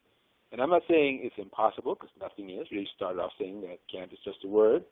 But I'm saying it's probably the hardest, longest, slowest way of getting there, and most people will just simply give up in that time, right? Because they don't know how much strain they're putting on themselves and on their business in taking that particular route, right? So in one of my courses, we talk about the 3 levels of guerrilla marketing 101, 202, and 303. We talk about low-cost marketing. We talk about no-cost marketing. And we talk about marketing that pays you, how to turn your marketing into a profit center. And one of the things that a lot of people don't understand is why no-cost marketing is level 2 and not level 1, right? Level 1 is low-cost marketing, and I say that's where people starting out should focus because you want results relatively quickly if you're starting out. We already gotten results and built, you can move into no-cost marketing with relative ease. And once you've mastered that level, then you can get to marketing that pays you. Most people don't want to go through all those processes, and therefore they hurt themselves. So if you start off with no-cost marketing, for instance, you're just going to put yourself in a position of non-competitiveness, right? So I just want you to understand that, hopefully, and think about that, and say that your position should be low-cost marketing. And low-cost marketing means 5% of your annual goal is what you should expect to spend on your marketing, and you can break that up into 12 monthly chunks, if you will. So in other words, if you say, I want to make $100,000 this year, and you say, what would be a realistic amount to spend to get $100,000 in promotion? I would say realistic would probably be 10% of that, $10,000 for the year. If you're working with a guerrilla consultant like me, we could probably shave that down to half of that, so $5,000. Right? Now, so the breakdown of that, though, is that 5,000 or 10,000 broken down over 12 months is something like $800 a month, something like that, or $400 a month if you're small. So now, if you're going the guerrilla marketing route, so now you might be saying, well, if I don't have $400 a month to spend on marketing, what do I do? That kind of thing. So what it means, though, is then that you should be very realistic in your expectations if you don't. So in other words, it doesn't mean you can't only spend $100 a month, but you know you're not going to get $100,000 a year spending $100 a month unless you spend that over probably 5 or 6 years. Right? And you slowly build to that level. Right? Otherwise, what you're doing is then you try to build incrementally. You spend $100, make $1,000, put $200 into next month. Make $2,000, put $400 into the following month until you can do the amount that you need to do monthly. So incremental build is the solution there. All right? So again, that's some sidestep on marketing thing, but I want you to, it relates to this value really important, because if you're going to really deliver value at a high level, you got to understand some of these mechanics, because what is happening is people have very unrealistic expectations of marketers and marketing and spending money and not spending money, and so they have these kind of fantastic beliefs that I don't have to spend any money and I can be really successful and all these kinds of things. And it is literally the hardest ways to create success. It could happen, but it'll probably take 10 or 15, 20 years, except nobody believes that until 10, 20, 15 years go by, and then they start to see, you know, just look at how much time you've been probably doing your business right now. You'll notice that probably a lot of time has gone by and you still haven't felt like you're starting to move yet, and or moving at the level that you have, or you've had some small little successes, but then, you know, you take 2 steps forward and 3 steps back, right? That kind of reality. And a lot of people have to go through that kind of process to learn kind of the landscape of what is happening with the marketing right now, right? So another thing to keep in mind about this intrinsic value thing that we're saying is demand is driven by intrinsic value. So if you notice that your products do not have a demand, right, but you haven't been able to promote and position and therefore increase the intrinsic value of that, there's a correlation between the lack of demand of your product and the lack of your ability to promote, position, and so on and so forth, right? So if you want to create demand, you're going to have to learn how to build intrinsic value in a market space in a way to begin to create demand, right? Because everything changes when your product has demand. If people want what you have specifically from you, you don't have that much of a marketing problem. The problem is people don't know that you exist often, or they don't know that you actually have the goods that they're looking for, and that kind of thing, right? The intrinsic value is not there, right? And even though there might be practical value to what you're selling, right, for them. Keep this stuff in mind, very important. Therefore, your position and promotion game must be top-notch to benefit from this, right? So as an example, a positioning statement that is commonly used in marketing is as seen on TV, right? Why are we saying that there? Because we know that things seen on TV have a higher perceived value, right? Visibility, promotion, and positioning. So if it's promoted on TV, people think it's true. It's higher value. It's something celebrity use or something because it's seen on TV. So we will actually, in our position marketing flyers and other things, we'll say, or the website, you'll say, as seen on TV. You saw this on TV. And if they get really smart, you'll see they put the actual channels. You'll see them put the channels there. They'll put, NBC, CBS, ABC, CNN, and on and C as NBC, or on and on and on. And all of this creates credibility and therefore drives up the demand of what you're selling, right? By the way, there is an easy way to get your thing on TV or in the press, and then you can use it, but that's a conversation for another day. Relatively easy, right? So, in other words, I've done press releases that made it to BET, Huffington Post, so on. So that person can put on their website, for those people, as seen on BET, as seen on Huffington Post, as seen, and that can boost their credibility.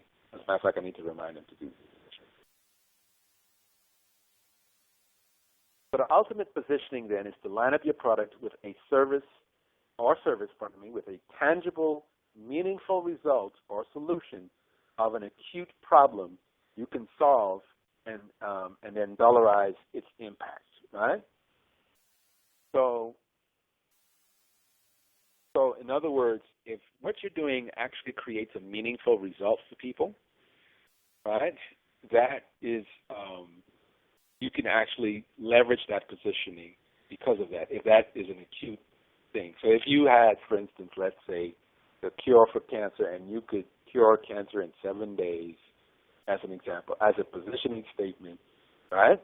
That's very compelling, and you can use that, right? Right? And then if you can say, can cure cancer in 7 days, save yourself, a year of chemotherapy and $30,000 by using this product. Now you can position that product, and you probably could sell it at a premium, right? Because it'll get rid of that and save you $30,000 in 7 days, as an example, right?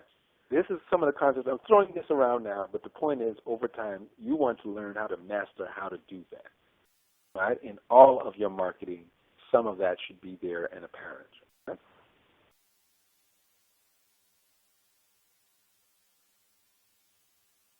Okay, so let's introduce you now. I think now is a good time to introduce you to the value ladder, right? So this is a precursor, I guess, to the concept of the funnel, and very similar. Here, we're looking at the juxtaposition of value and price in relation to the goods that you sell. So imagine on each one of these levels, there is a good that you're selling and that is attached to price. You can start with something low end or free, move it up, and you're going to also, the lesson here for you is that as you increase the price, you also correlatively increase the value, right? So you want to be giving more and more value as you're charging more and more for the price, right? And you also always want to give more in value than you're giving in price, all right? I hope that is making sense.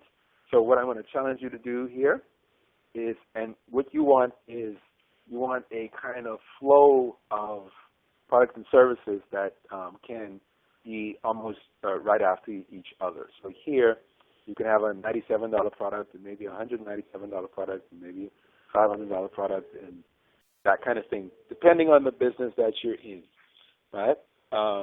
You can do this, and you can look at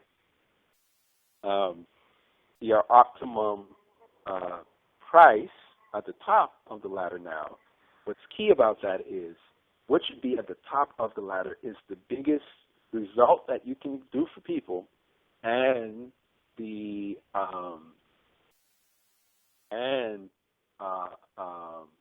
the value and the price should be the highest here, right? So the biggest result. So here, so for instance, if at the top of my ladder, my funnel, my value ladder, if you will, is my do-it-for-you service, right? So I have a service where I will do your marketing for you, right? Right? Very high-level service. Essentially, I'm the marketing director for you. I take it over. I take on the headache. I take whatever.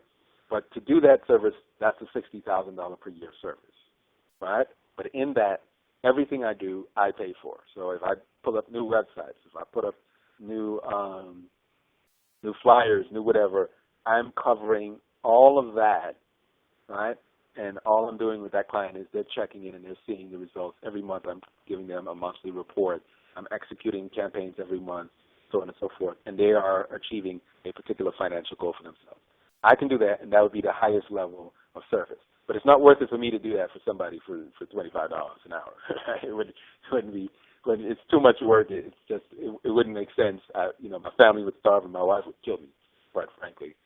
Although I get people who often try, right? But the point is, I can deliver that if the value is there for me and if the value is there for the person, right?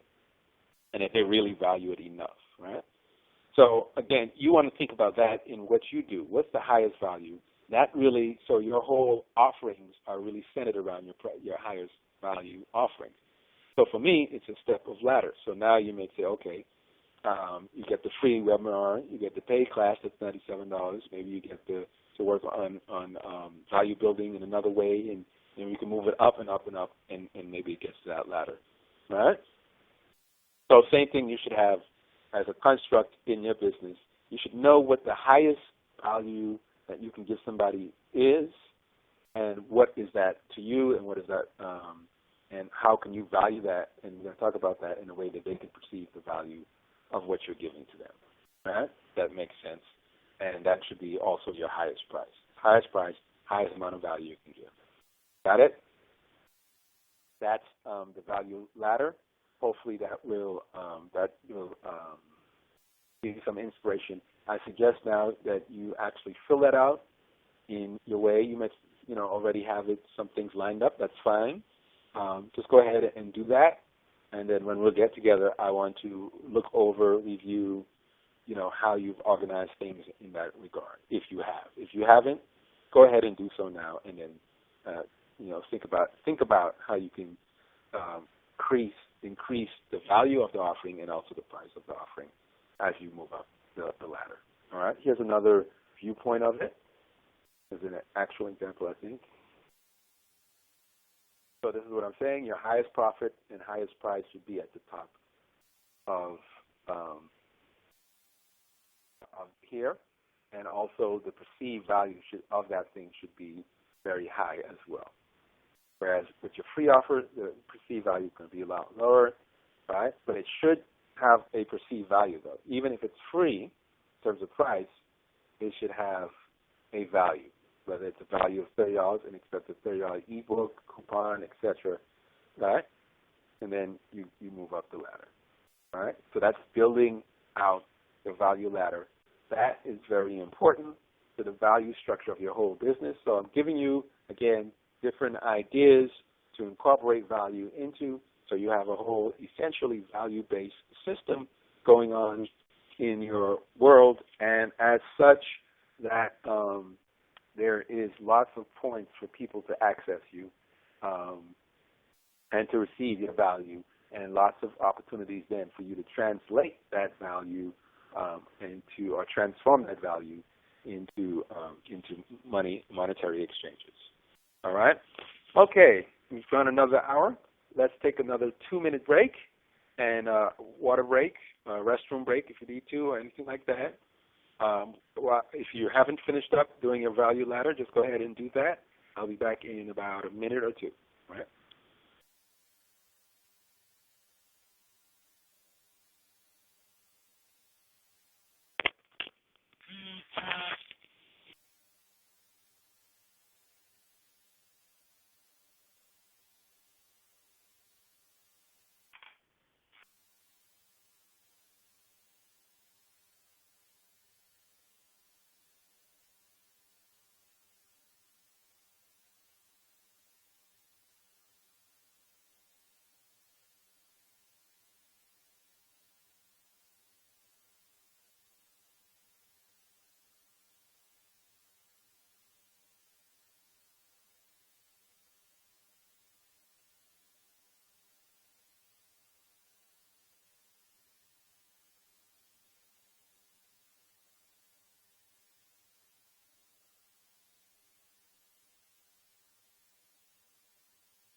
And I'm back.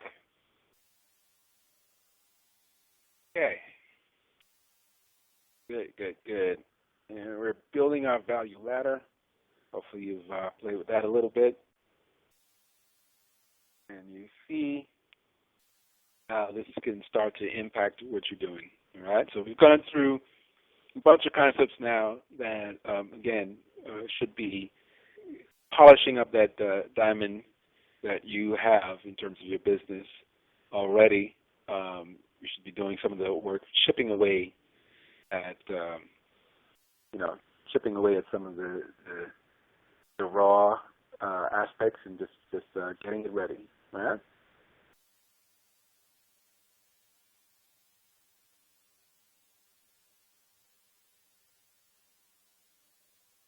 Okay, so something to keep in mind as you try to generate money with this, with value. Greatest enemy is behavior change, right? So in marketing, one of the things they say is the hardest people to get to buy something the hardest people to get to buy something is people who haven't bought that thing before or anything like it, right? So in other words, if you're in a market of people who regularly go to the grocery store, it's easier to get them to go to another grocery store than to get them to go, let's say, on a train ride, right? If they're not used to that. That's a completely different kind of organization of their time, energy, and so on and so forth. So you have to keep in mind that sometimes when you're talking to a kind of uninitiated market, that part of the delay is the behavior change, right? By doing this, you're making me do something I have not done before, and that takes time, and that takes adjusting, and that takes whatever, right? So as somebody who works in a market, where that happens, I'll say that, it's something to keep in mind, especially when, for instance, if you're a black person in business with other so-called black people, just being back in business and people supporting you is a major behavior change by the numbers, right? And you got to realize that so your marketing is supposed to be a little bit more complicated than that, and people are supposed to resist that change to some degree just because of the nature of habits and how things happen, right? It's not that complicated to understand. You're just going to flow with it. So to get people to change, then it's better to be very gradual. So so you want to kind of take it slow, get them to do a little at a time, and then kind of build momentum from there. Right? Better word might be non-apparent. Right? In other words, best type of change for people to change into is the one that they don't even feel is change, right? They don't even notice that change has happened, right? So being very subtle in how you create change. So and that would mean to some degree either you appear like something they normally or naturally would have done anyway, right? Which goes back to your positioning. Or for whatever reason you don't show up on the radar screen right away either. Okay, here's a sub note, if you will. How you say it makes a difference. We're talking about your messaging. So if you think now about the marketing results, what really creates results, right, is what we call the marketing triangle, right? The 3 M's creates results. So if you have a triangle, a pyramid, all equilateral, on one side you can have, if you can see this, if you see the market on one side, on the other side you can see the message, right? And on the other side, at the bottom you see media, right? And what that's saying is, when you reach the right people, using the right tools or platforms, the right message, you create results, right? So when we say how you say it makes a difference, we're talking now about messaging, right? Words are the core of alchemy as well, right? Which is why we're going to talk about the value formula. You're going to use it, and because that is a particular formula or syntax of using words, right? So what we're talking about then is kind of talking like they think. So earlier we told you to think like they think. Now you want to talk like they think, or even talk like they talk, right? Meaning that your marketing messages almost reflects the way they would talk about it, right? That's the next level. So think like them, feel like them, and then speak like them in your communications. By them, we're talking about those people who are your customers. Think like them, right? Feel like them, and speak like them.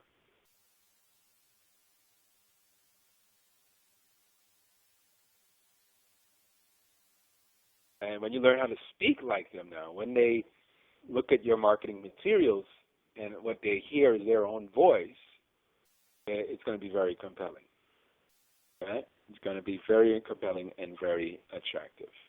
But people need to see themselves in your marketing. Very, very, very, very important. They need to see themselves.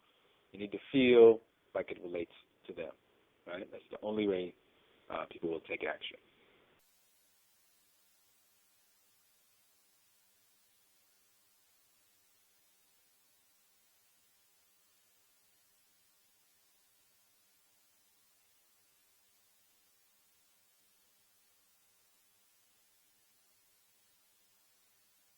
Okay, so let's go ahead now and look at packaging your value, right? So presentation matters. And we talked about that when you give away value, it should be something that you can give away for free. The easiest thing these days to give away for free, it just takes your time and energy to prepare it, of course, is information, right? We call this education-based marketing. We say that really what we're doing is re-educating the world to the value of the things that we offer, right? In order for people, so this is a part of that promotional drive, information, great content. We are in the information age. Content rules. Essentially, on the internet, we talk about content as currency, which if content is value, anything that is value is a form of currency, right? Yeah, because value is the true currency. So content is currency, money is currency, right? Goods and services can also be currency if they're bartered, right? So this is what we want to look at, right? So packaging your value. Why is this important? Because value must look to people in the way of something that they would already pay for. If it doesn't look that way, then they don't value it the same way, if that makes sense.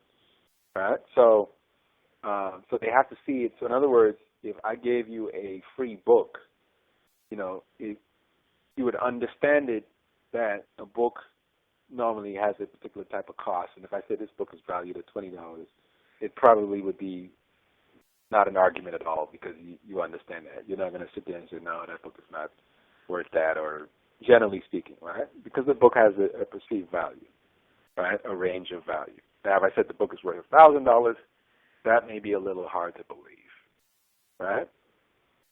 And so you want to keep that in mind because once you lose believability in marketing, you tend to lose people, right? Once they no longer believe what you're saying for whatever reason, right? It could be true. You can say this book is $1,000. If they just don't believe it, they just everything you say after that, they're just turned off completely. So keep that in mind. All right. So information. It is the perceived value that you need to work with, right? So in the physical sense now, You can create articles, reports. Articles don't necessarily have a financial value so much. Reports do, ebooks, books, audio programs, video programs, etc. You could say classes, webinars, training programs. You can go on and on and on. These can have from a low to a high perceived value depending on what they are. Right? Of course, video carries the highest value today, or one of the highest values if you use it correctly. This is why in product launch they tend to use videos most often because of the high perceived value of it. Right? So a training video is much more valuable than a book on how to do something, right? Or even an audio program that trains you on how to do something, right? This is why YouTube is so powerful, because YouTube is filled with like training videos, right? So it's very compelling. There's a whole community of people. Whenever they want something, they go right to YouTube and YouTube it, and then they see how to do it, and that's how they learn how to do it, right? So you can train yourself just about in anything. If you want to play the guitar right now, you probably can do it on YouTube, right? So just keep that in mind, the value of video. I have not personally used it a lot, although I do have a video team in my office, and we do projects for other people. I personally haven't used video that much. There's some videos out there of me, but not so much. We have a couple of DVDs and that kind of thing, but it has its place, right? So if you want to use it, you certainly can, as much as you should, right? As much as you find it appropriate for your business, right? And of course, remember, if you want to create an astounding impact, try using all of them together. So if you put together a program, so on and so forth, that would be perceived as high value, as an example. If that can relate to what you're doing, if you can put together an educational program related to it, I would say that's very valuable to you. You might be able to use it even in terms of that level of 303 marketing, so that the education is actually the marketing for something else, right? And that actually pays for that thing. That pays for you to be able to market that thing successfully, right? So marketing that pays. We can go into that. That's I think one of these months I'll do a class just on guerrilla marketing 101, 202, and 303, because I think that would be very valuable addition to what we're doing here. There's just so much to cover in marketing sometimes that it can be overwhelming. But that said, I want to bring you the most important ideas in marketing, right? And I think if you're going to be doing value creation and you're going to do it right, you can quickly turn that into something that markets you, promotes you, and pays you at the same time while doing, your getting to your fundamental program, right? If that makes sense. Which may or not be information is the point I'm making, right? So if you have a product, that's okay. The question is, can I create an educational program to educate people to the value of this product that I'm selling, or these services that I'm selling? All right? Same rule applies. Okay.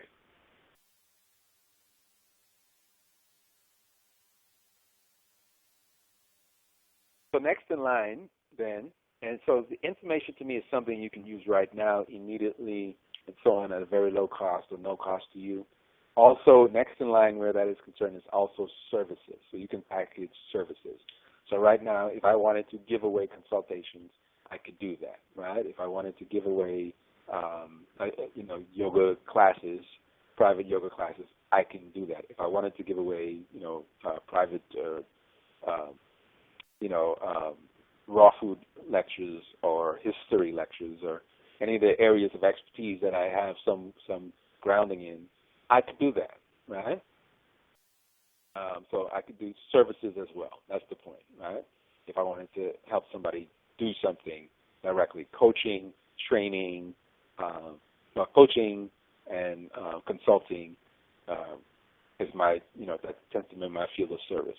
What is your field of service, right? What high-value services can you include in your package, right? do you have any that you can include in your package? All right. So now what I would say with services is I give them a higher value because they tend to take up your time, right? So I cannot give away 100, free consultations a month. There's just not enough way. I couldn't do that, right? I might be able to give away 5. I might be able to give away 10, like in this class, right? So, you still have to balance everything else that you're doing and financially and so on and so forth. So services, I say, be careful with because they can drain your time, right? And once your time is lost, there's not a whole lot you can do to regain that if it wasn't attached to the increase of money. Okay. Good. So that's the services section. Now we're going to go into increasing your perceived value or intrinsic value. All right. So here's a couple of tips for increasing that. We talked about promotions and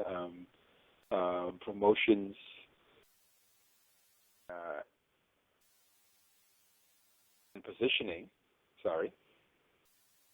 Here's a couple of things that will help increase your perceived value.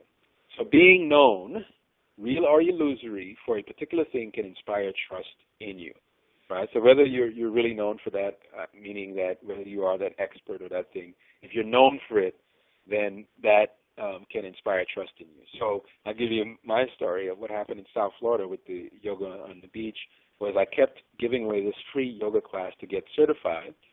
And over time, even though I was doing that, I never really considered myself a yogi because I was actually, doing marketing promotions and nightclub promotions and those kinds of things as my full-time gig. So it never dawned on me that I was a yoga teacher. As a matter of fact, it was years and years and years later when I actually went into a conference and hung out with other yoga teachers that I realized that maybe I have the personality or the stuff of yoga teachers, particularly when I found out that a lot of them could not monetize their skill, and I was doing that, very successfully. I had a bunch of private clients, even without actually saying that I was a yoga teacher. So, and part of the reason why I developed private clients was so many people were coming to my classes. So I was becoming known, and building value can also, obviously help you get known because it'll spread the word, help the word spread faster about you doing what you're doing because people value what you're doing. And which is what happened to me, right? So being known can inspire trust, and that increased the value of it. So by the time, because I was known by hundreds and literally thousands of people over the years as the yoga guy, some of them actually value my time enough to say, you know what, there's 50 people in the class on Sunday morning. I don't want, even though it's free, I don't want to, I'd rather just work with you privately. And I had a bunch of people who were willing to do that. And lo and behold. So that's something to keep in mind. So you'll always give more value than you'll have customers, right? And that's okay. 80% of the people that you give value to will never become your customers. That's okay, right? We talked about that earlier with the 1% idea. So know that and feel okay with that because they'll serve you in other ways, right? They'll spread the word, and you need that word spread. You don't only just need your customers. You actually need people who are going to share and have goodwill and that kind of thing about your business and what you're doing.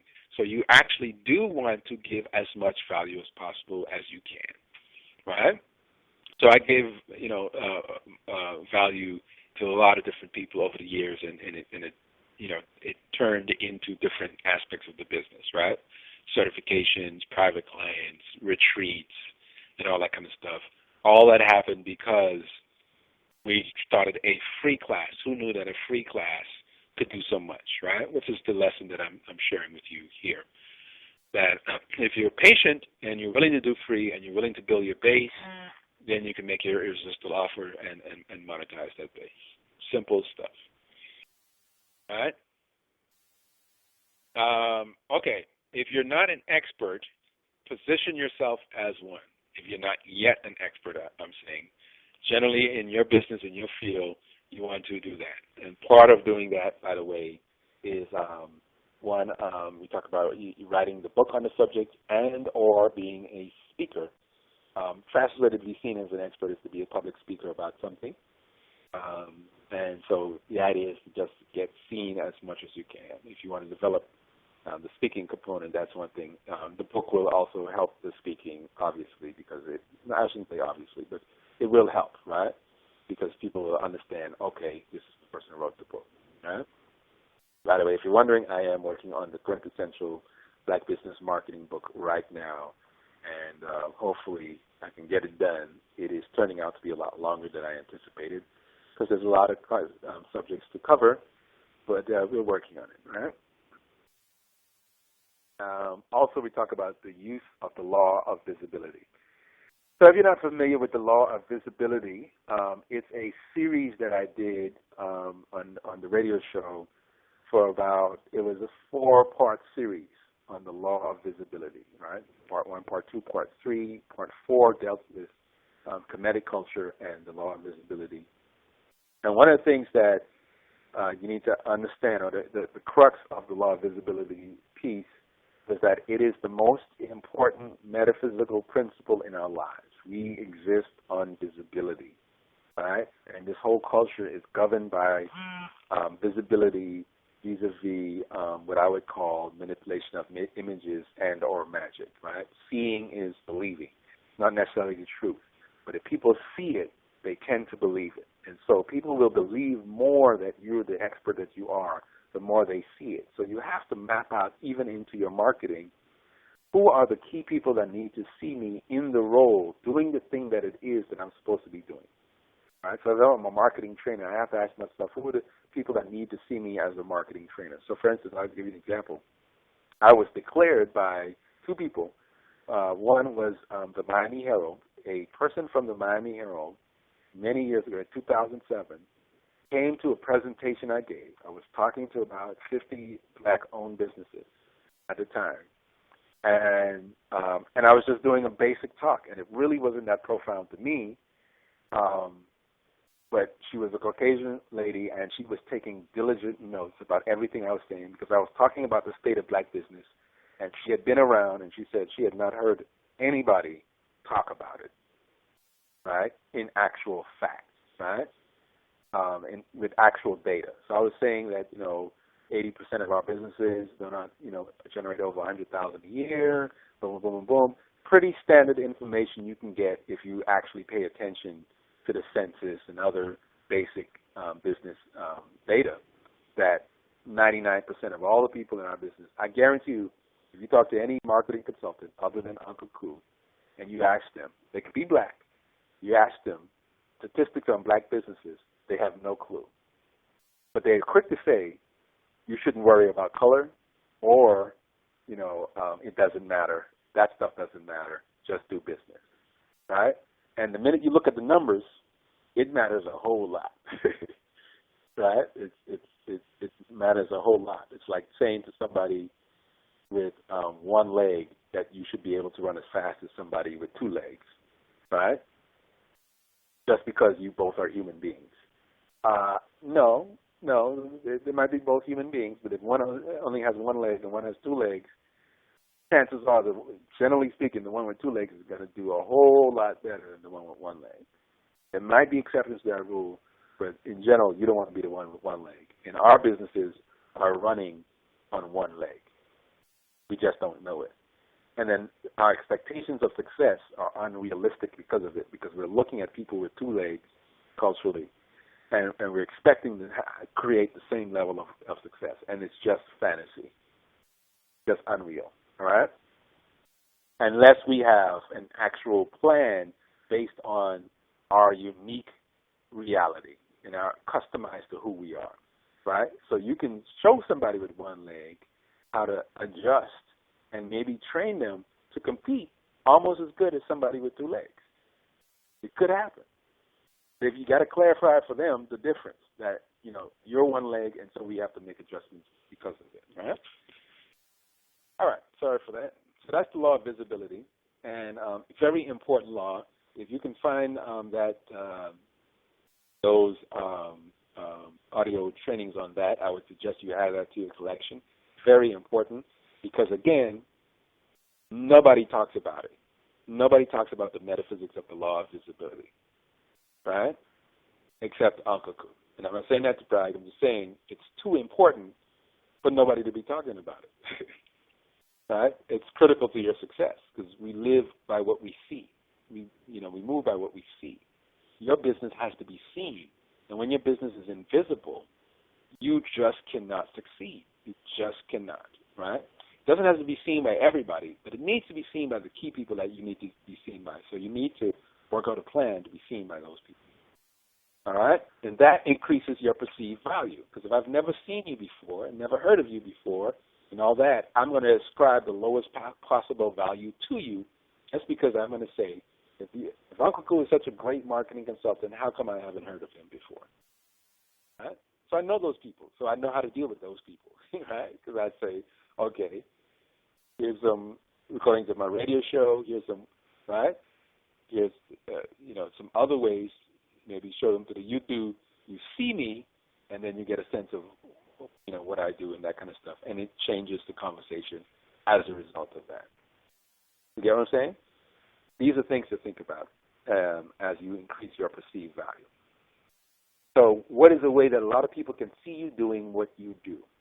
That's the question you need to answer right now. What is a way that a lot of people can see you doing what you do? All right? Because that's what makes recognition or repetition generates recognition.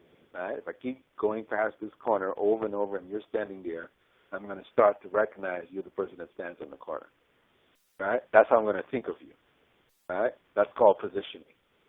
So repetition is an important part of it. This is what we mean when we talk about the law of visibility. Repeatedly being seen in a certain way by certain people. And, of course, the way that people use that, they leverage a lot of mass media. Again, people who are averse to promotions and don't know how to leverage resources to get in the media can't do that, right? But it can be very valuable and very strategic for you if you know how to do it, if you know how to do the types of advertising that can actually return a profit. It's a no-brainer to do it, right? So I do Facebook ads. I do advertising. Why do I do it? Because it generates results for me, right? So and it generates far more than I put in. So I really don't care about how much I put in to a certain extent because I know what's going to happen. The more I put in, the more I get out. So why not put more in, right? If you knew that, you could do that, right? Most people, even if they don't have a lot, they could do that. So immediately think more in terms of free PR. That's fine. And there's a whole process to getting in the media and that kind of thing. But being seen in the media gives you more credibility. So years ago, I could give you an example. I became a writer for the South Florida Times, which is the black newspaper in South Florida. And they started putting me on the cover, right? Can you imagine a business? Because I approached them. I told them I've never seen any actual writing about black business in their business section. It's always the same big business that I can go to the Miami Herald and get. So why would I need to read a black paper if I can't find out what's going on with us? Or at least how that stuff relates to us, which is not really what they were doing. They were essentially just borrowing the same story and putting it in paper. And I challenged them on it, and they said, you had a point. We've had anybody who can write. And I said, okay, I'll do it. And so you can even go online and look at some of the articles that I've written. But in any event, the point is that that gave me higher credibility now with some people when they saw that, he writes for the paper, So when I go in front of somebody, I'll just take one of the papers and say, this is the paper I write for, and I'm also a consultant, right? What do you think that does? When somebody sees for a fact that the biggest black paper in town has acknowledged me as their business writer, does that mean I know something about business? I must know something, right? Actually, and I still get calls from them to write more stuff, and I just don't have the time anymore. But they loved what we, because I was the only person that came from the perspective I came from. But anyway, the point is it created that credibility in the media that can be helpful to you essentially increasing your perceived value, right? Then you can join associations, trade associations in particular, in your industry and what you're doing and all that. Be very visible there, right? Become seen in the context of various associations. If you're not a part of associations right now, either join one. Even better than joining one, actually, is creating one yourself and becoming the president and heading it up and making it do something really profound with you as the leader. That gives you all kind of visibility or gives you some great visibility, right? So that's something strategically you can think about as well. And then the last one I want to say is be seen with other experts in your field. So if you don't have the expertise right now, you're not confident calling yourself an expert, who are the experts, and can you partner with them in some way? Can you be seen with them in some way? Can you be pictured with them in some way? So this is why everybody likes to take their pictures with celebrities, right? It raises their profile. So just to show off, I guess I'll do that here. I'll show you, if you're on the conscious tip, then this will be fun for you. This is Brother Wayne Chandler. If anybody read the book Ancient Future, which is a classic in history, meta-history, meta-psychology, and a lot of other things, Hermetic principles, and those kinds of things.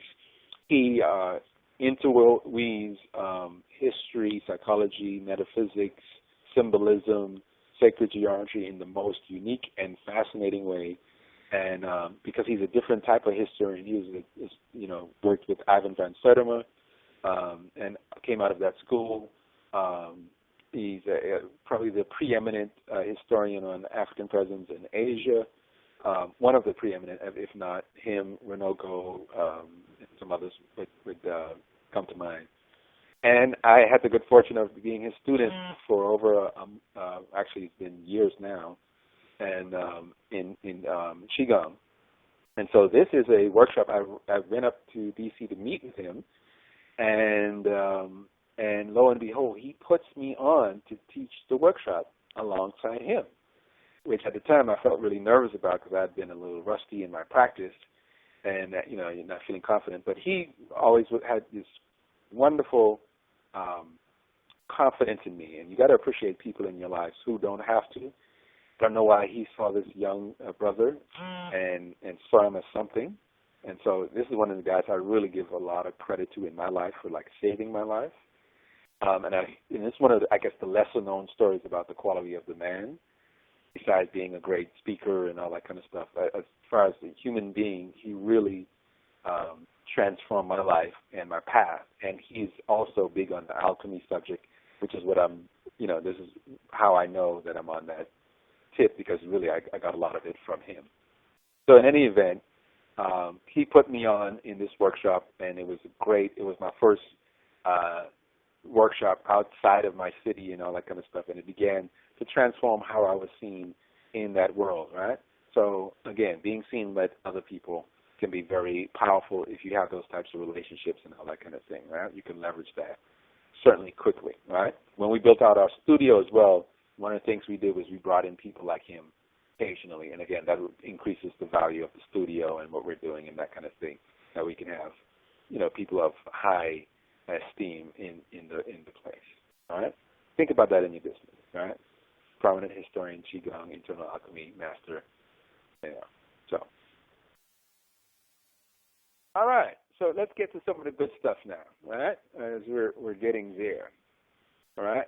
So the question is now you've gone through some of the things about the value, we've done the process, we've talked about intrinsic value, we've talked about a lot of great ideas thus far. Still got a little bit to go.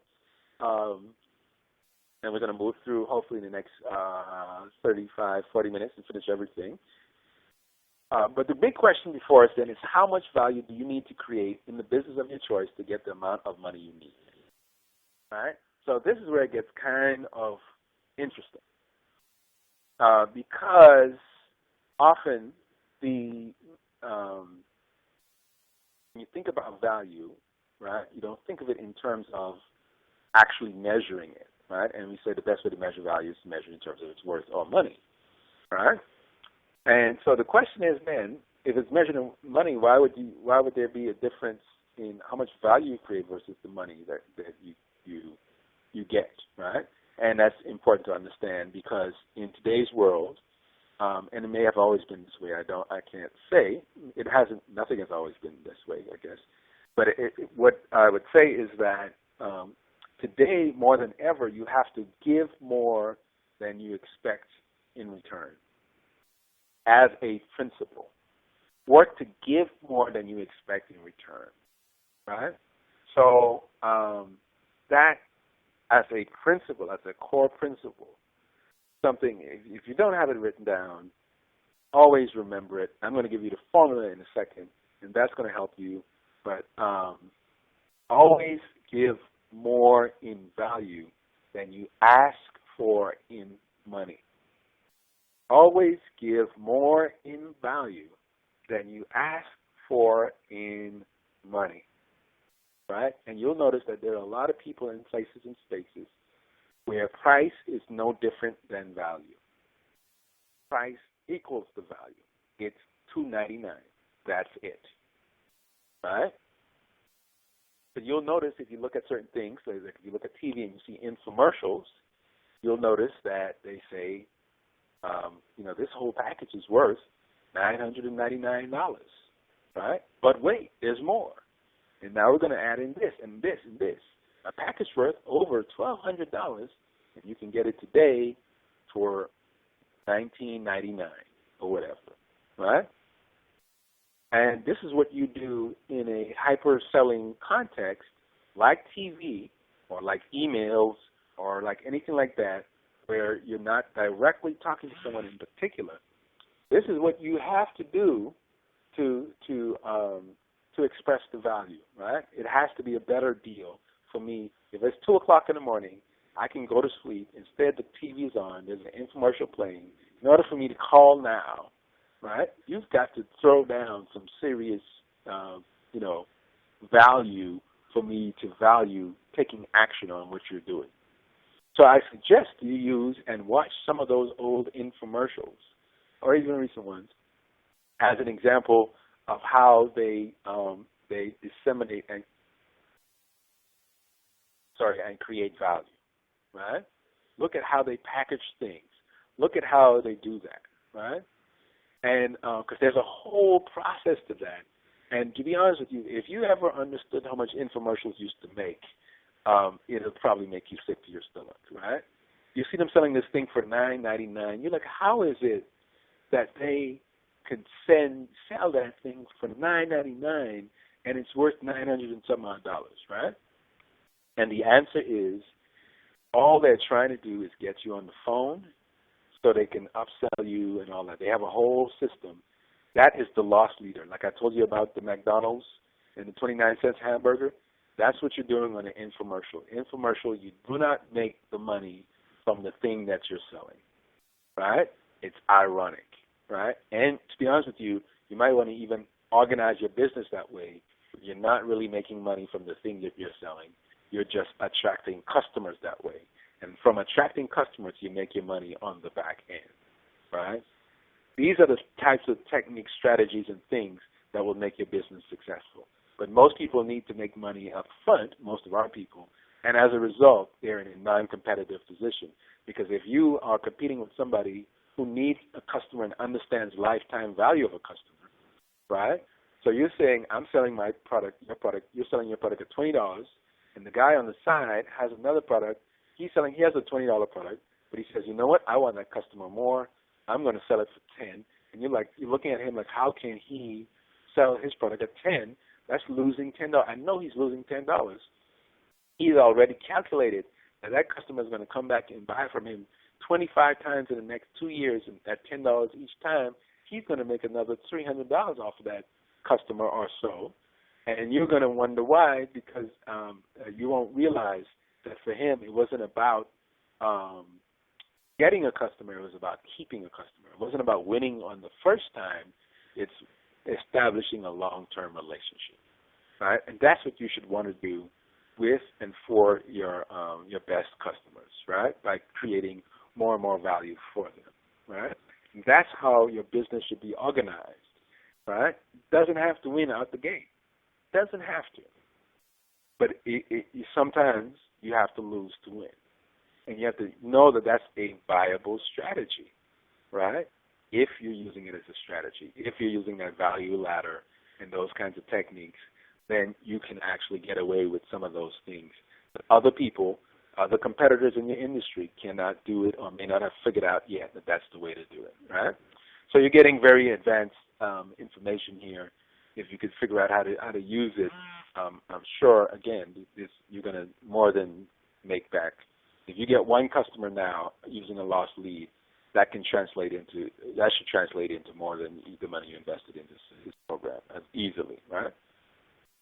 Okay, so how much value do you need to create in the business of your choice to get the amount of money you need? The value income conversion formula is simple. We'll only do this if you want to make money quickly. I said that, right? So 10V equals I. 10V equals I. So if you want to create $100,000 in your business this year, focus on giving at least 10 times that in value. What I just said? So instead of worrying about getting $100,000 from your business, focus on creating $1 million in value for an audience of people in your business over the next year. Right? That means, let's break that down. Let's say you were giving out a chunk of $100 of value, right? You would need 10,000 people over the next year to get that $100 of value to give $1 million of value to. You get what I'm saying? And what I'm saying is, if you do that, you'll have a base of 10,000 people, and that 10,000 people, you'll be able to make your $10,000 a month, which is what I told you earlier, right? You'll be able to make your $10,000 a month if you use a strategy like that. Now, most people won't use a strategy like that because they want a lot of money now and that kind of thing, and they're not willing to have that phase where they're just focusing on creating value for the market space. What I want to encourage you to do is to shift your focus, if you can, to just creating value for the next 4 months, the next 6 months. Value, value, value, value, value, until it creates so much value that it becomes like a magnet that's just attracting more and more and more people to you. And as it's attracting more and more people to you, now we can show you how to, monetize that on the other end, or at least, reduce the cost of it and different things like that. But focus on creating value. It's how you win in the long term. Most people haven't been that focused on that, and so they can't win at this point, right? Good. So the 10 times value. So right now I want you to do this. Write down how much money you want to create in your business. Let's say annually. What's the annual goal of your business?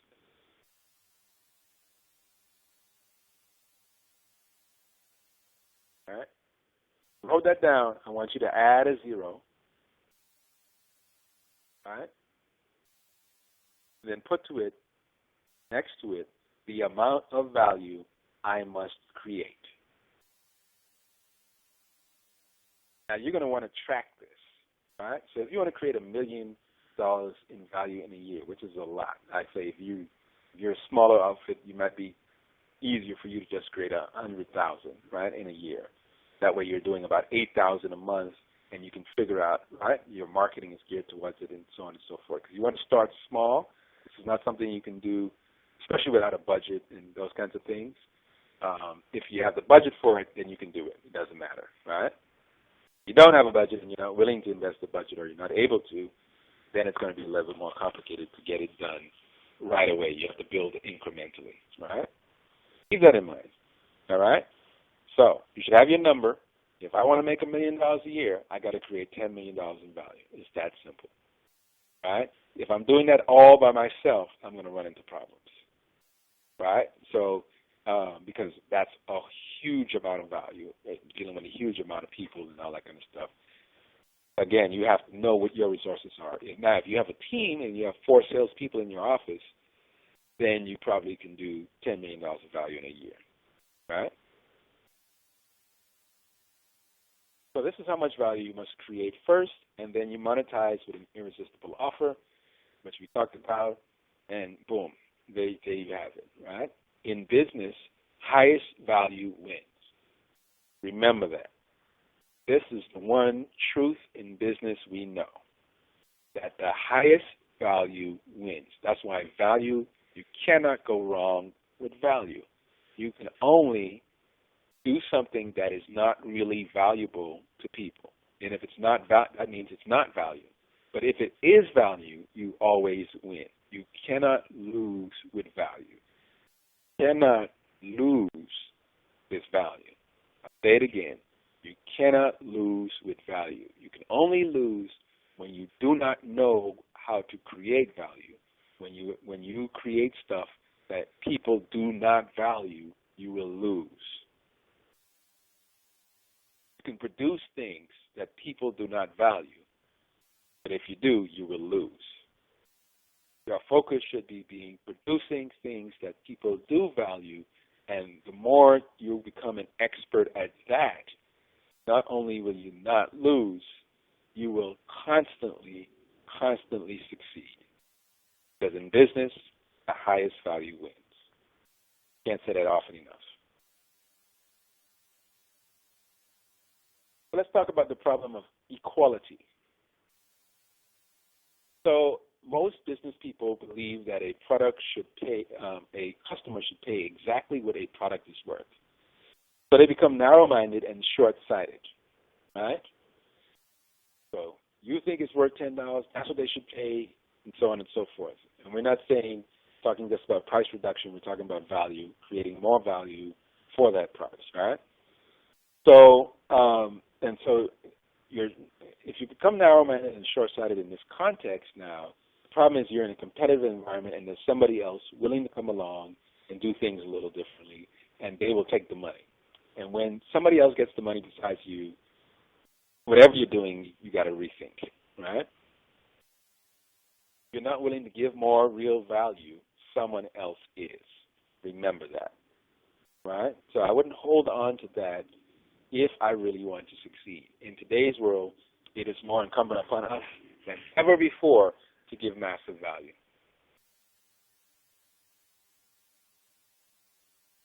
All right, so give up on the equality idea, which is a mechanism that's put in our head, but really doesn't work in time and space, right?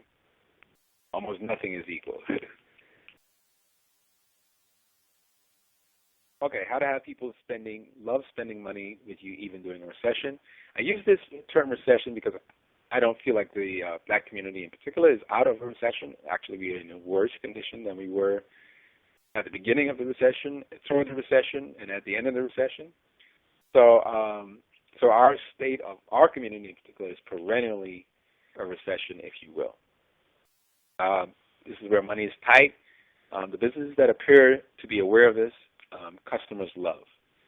All right? So again, if you're organized as if business is tight, money is tight, and you're aware of it and you're trying to work with people, people tend to love that more. If they feel like they are saving a lot of money shopping with you, or they feel like they're making a lot of money by shopping with you, right?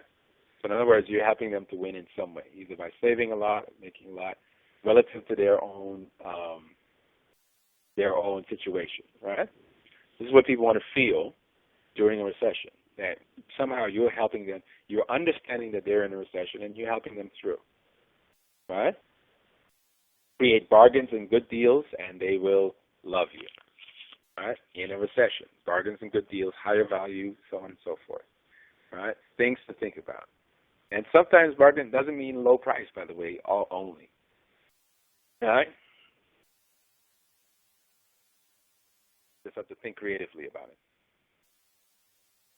All right, so we're going to talk a little bit about the trust barrier.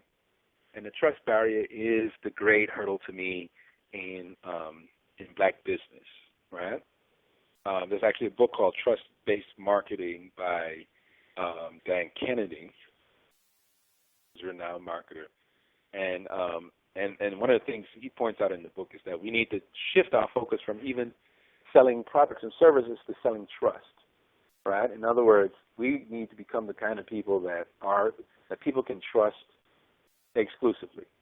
Right? I need to become the kind of consultant that you can trust exclusively, that you know if Aunkh is doing something, it's going to be worth my money. It's going to pay back dividends for me.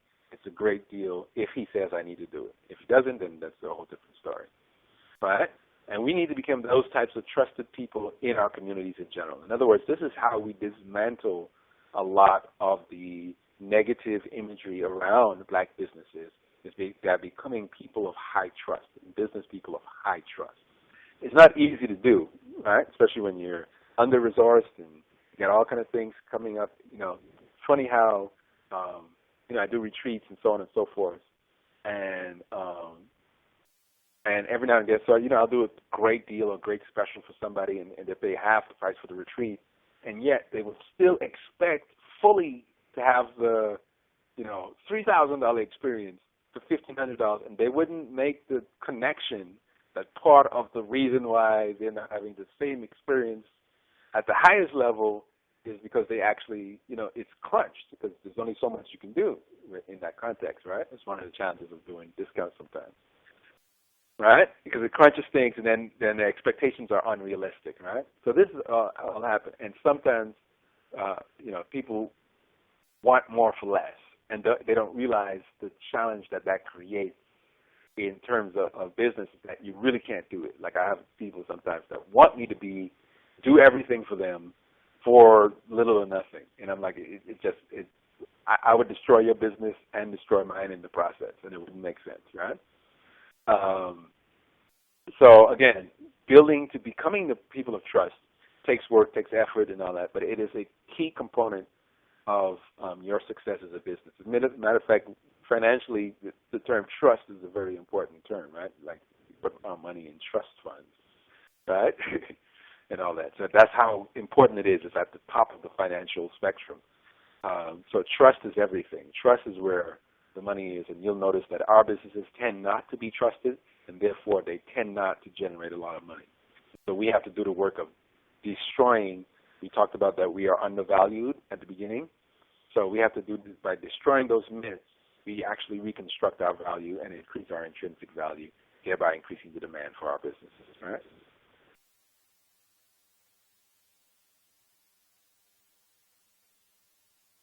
All right, so we're going to talk about dollarization that we mentioned earlier, right? And dollarization now is the translation of the benefits of a product or service, the benefits that it delivers to a customer, into the dollar and cents impact to the customer, right? So, so now your product has benefits, right? Every product has benefits. Our challenge before us is to learn and master the art of turning those benefits into a financial impact to that customer, whether that's saving money, making money, saving or making money. We have to turn that into, at the highest level of value creation. That's what we have to do, because then it makes it more crystal clear what we're talking about, right? So if I'm saving you, $1,000, if I'm making you $300, or I'm, showing you that there's a difference, a $3,000 difference between what I'm offering you and what somebody else is offering you, or the rest of the competition is offering you, that financial impact has weight in compelling the customer to your product or service. So, 3 steps of the dollarizing process, right? We call it discovery, right? Determining how your offering results in financial value to your customer. So this is the brainstorming aspect of it, right? This is research, and you have to figure out, where the financial impact is to your customers, right? So, for instance, in my business, what I figured out is that the average solopreneur in black business is losing about $80,000 a year due to poor marketing. They don't know it, and they don't feel it because they don't get the $80,000. But typically they're producing, you can tell, because they're typically around, they're $20,000 or less a year in sales. And really the only thing that's holding them back is poor marketing. Right? It's the only thing. Like once you understand what it is in the context. And so they're sitting on $80,000 just because of a lack of a specialized skill, and don't necessarily know or recognize or see that. And so I decided to, incorporate that in our marketing. That there's an $80,000 loss to any business that generates 20 or 30,000 or less. Typically, especially if you're a solopreneur, meaning that you fundamentally work alone and you do not have employees, you're not paying anybody else. Typically, you're losing lots of money because you're under marketing. And under marketing meaning that you're not actually actively marketing, you're not actually using a campaign process, you're not actually delivering value at a high enough level to sustain the business. These are basic things a lot of people are not aware of. And, there's a saying, what you don't know won't hurt you. What you don't know can cost you everything, right?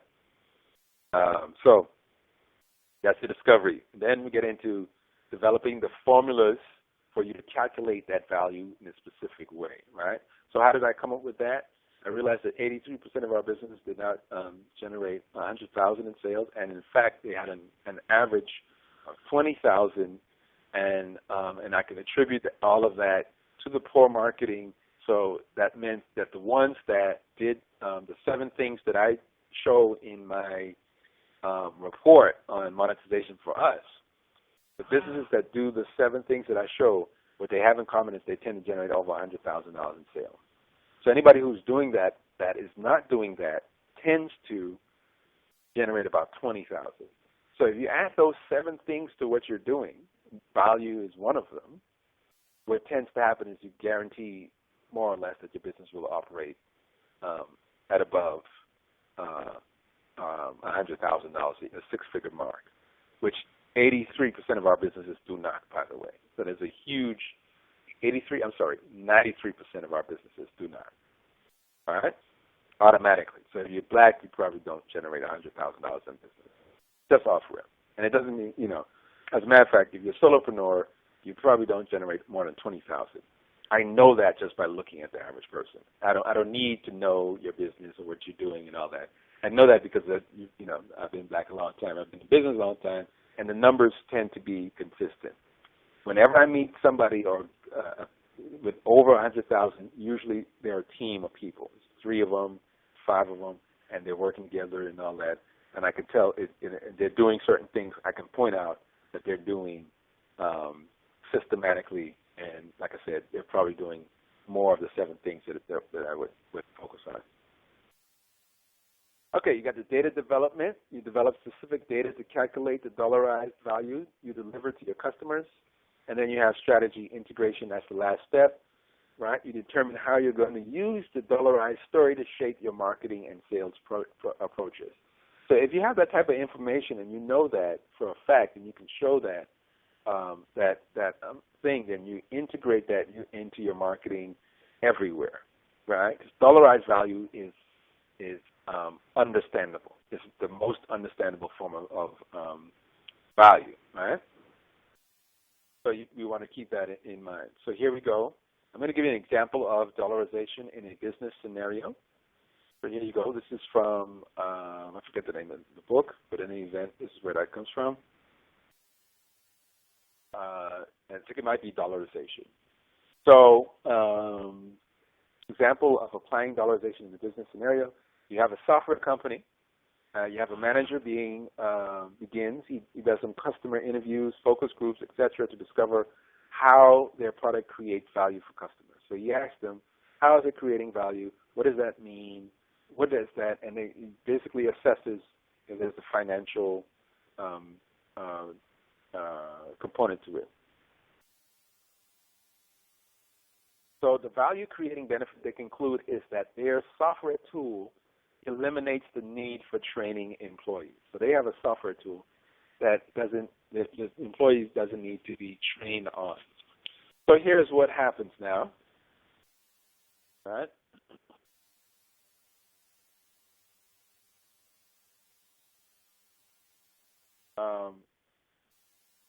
now they do more focused research and discover that the actual values needed to dollarize the benefit. So here they do. Here it goes. So the training eliminate usually is 8 to 12 days and costs $125 per person, saving $1,000 to $1,500. Right? So that they determine that. Then the strategic integration is determine how to use this in your marketing. Right? Position and brand products. See that word position and branding. So this is the promotional aspect we said. If you're not doing this, you're not probably becoming known. As a training eliminator, right? So now this software product that they're talking about is not a software product. It eliminates training, right? Eliminates $1,000 to $1,500 worth of training, and it prices the product to reflect the created value. So it's probably going to be somewhere under $1,000 to $1,500 because it saves that amount, right? Create a pricing structure based on the number of people that will use the software. Create advertising messages based on savings. Create sales tool that allows salespeople to customize their analysis for potential customers. So there's probably some brochures or some packets that they show salespeople that they show customers, potential customers, about the savings of $1,000 to $1,500. And then they train salespeople how to sell based on the economic benefit. Right? So they integrated that whole thing straight throughout the whole marketing process. Right? So that was just an example of how that's done. That probably can happen in what you're doing to some extent. At least it's worth investigating, doing a little research and discovery, and figuring out what really is the financial benefit to the people that I serve.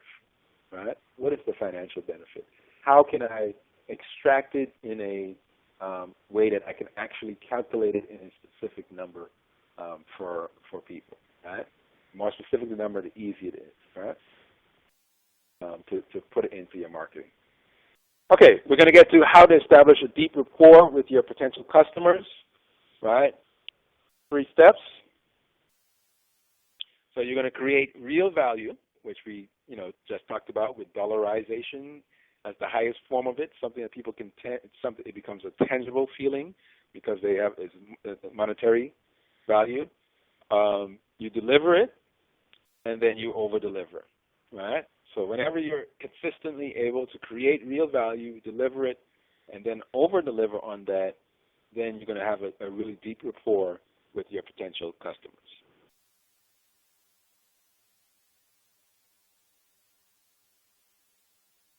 All right, so we're quickly reaching our conclusion here. I think we're about ready. We can do our value formula. We'll just do an example of it. We showed you an example of it previously. And what I want you to do right now is, as I go through it, I want you to apply it to some product or service. If you have a main product or service that you're selling right now, I want you to apply this formula to that, right? Apply this formula to that main product or service that you have, right? So we say here the value formula does this for you. You become crystal clear about who's going to buy. You learn how to develop an instant bond with them, show them exactly what's in it for them. You provide proof. These are just not claims. You explain how it works. You explain why you're credible. You communicate clearly what they need to do. And by doing that, you optimize the potential value perceived to them, especially now if you can integrate some of that dollarization and then adequate with your promotional activity. 8-step value formula. So, okay, so step 1, here's what I want you to do. All right? This step is called the focus. All right? Think about the product or service. Actually, there's a 9th step that I have that we did. So before we do to the focus, let's do that first one, which is the problem. Right? What is the big problem, the acute problem that your product or service solves? Go ahead and write that down. I'll give you a few seconds.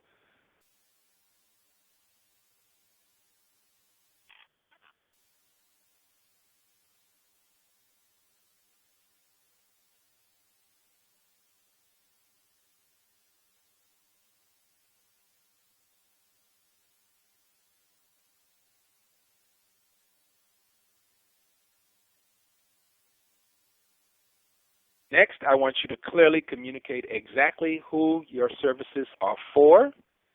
Be very specific, not vague. People want to purchase a service that is designed just for them, not for everyone. Okay? So this problem that you're talking about, who has this problem? Who stands to gain the most from solving this problem? Who are these people? Tell me who they are. People who what? All right?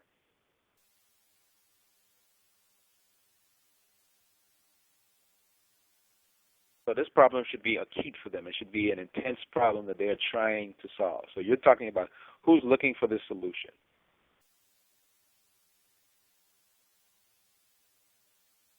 Who's, another way of thinking about that, who's most likely to buy this solution right now? And why?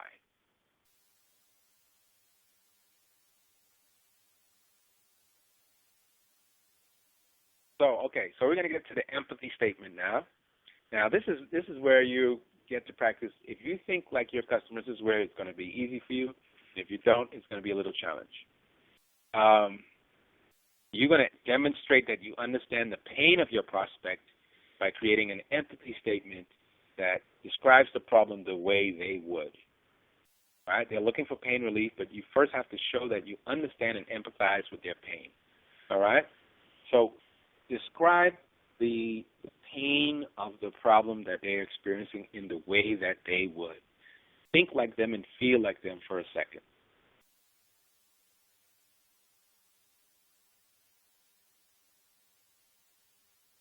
So, for instance, if I'm my client, I one of my clients, I might think of them, I could say, I am sick and tired of being overwhelmed with marketing. Feeling like I'm trying to do everything myself and getting nothing done at the same time. Tired of doing stuff, putting a lot of energy into things and not getting any results. I'm tired of wasting money. I'm just looking for an easier, more effective way to grow my business without feeling so stressed, overwhelmed, and constantly in pain. Right? That's a statement. That's how one of my people would talk. That's what they would say to me if I asked them, why do you want assistance with marketing? Right? So you want to do the same thing for you.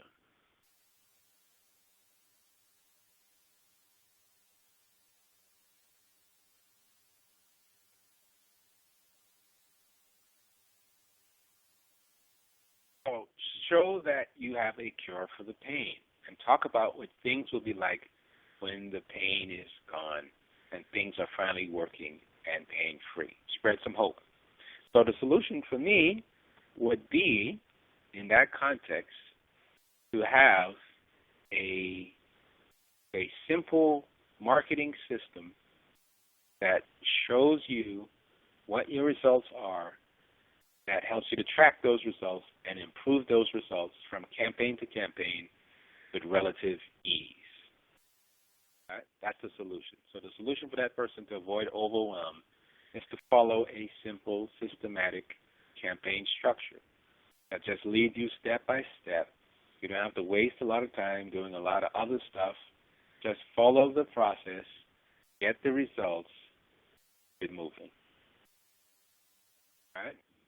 As you do that, ironically, you'll learn more about marketing and you'll learn more about what creates the results that you want. You will get better at it, and each campaign will be more improved and will tend to create better results for you.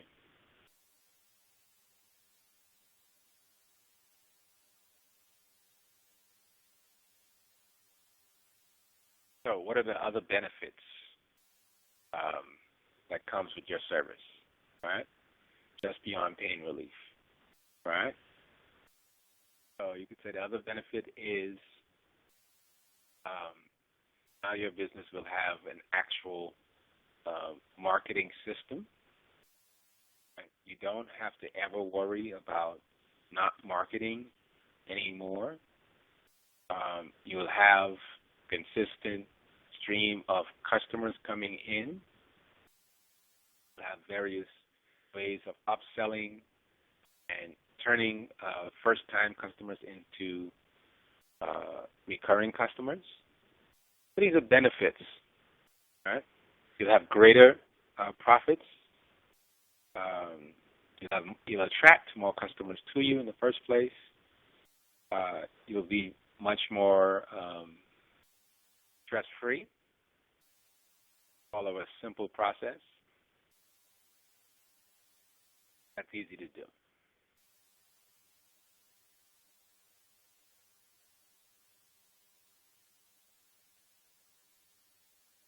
So proof now is a story, right? And I can think of one of my clients who came to me and was struggling and broke and all this kind of stuff and all that, and asked me to help. And we designed a campaign and structure and process, followed it step by step, and in his case, within a couple of weeks, things had been turned around, right? Just from following the structure and the process that we laid out for him. As a matter of fact, he's been running pretty good ever since, right? Took one marketing campaign, transferred, well executed. So that would be the proof. That would be like a proof statement, right? Proof that what we're saying is true. Right? So testimonial could go there. Tell a story of how a prospect just like them came to you with pain and how you work with them to provide an effective solution. Right? Another thing you can do with proof, by the way, if you don't have testimonials, is you can use what I call market data. Right? That can also be very compelling. So my data on black business and so on and so forth, I can use to show why my system is very helpful. Right?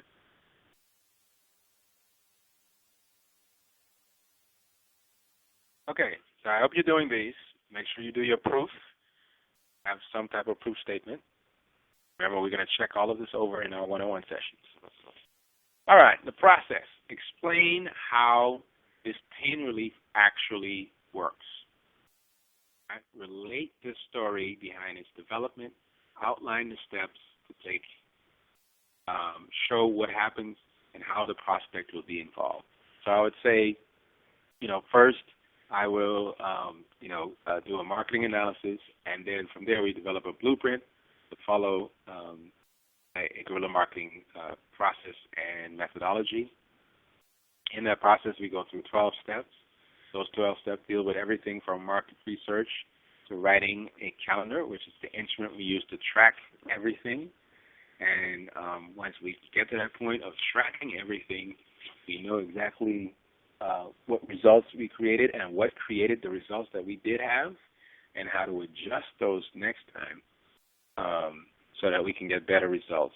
And we focus on the areas that give us the most quote-unquote bang for our buck, etc. Right?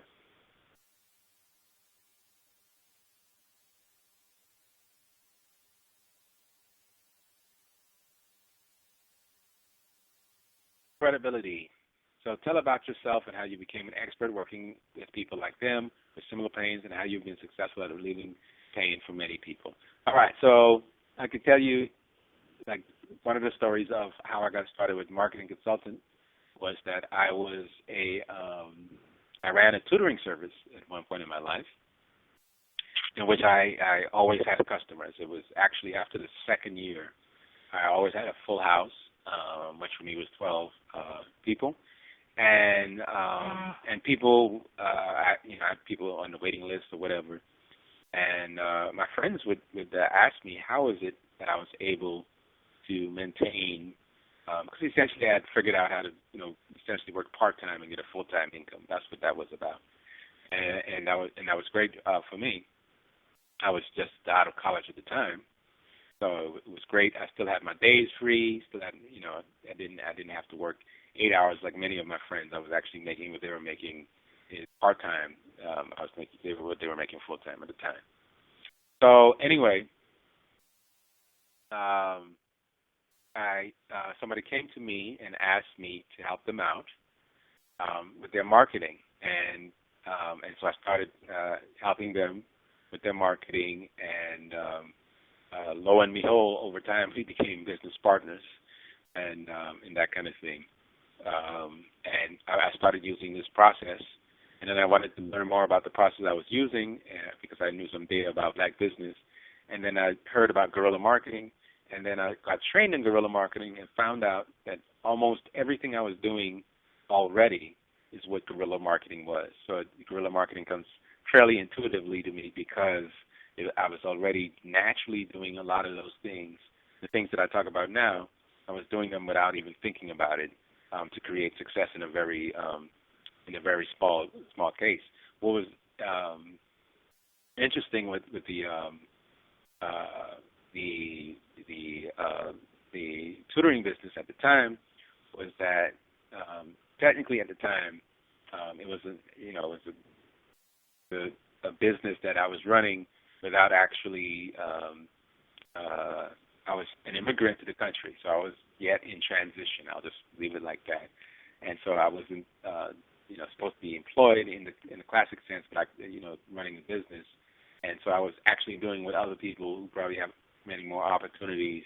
I created something for myself out of nothing, right? So, a lot of my skill set comes out of that, creating something out of nothing, which is the symbol of alchemy in Kemetic culture, which is Kepra, right, the self-creating creator.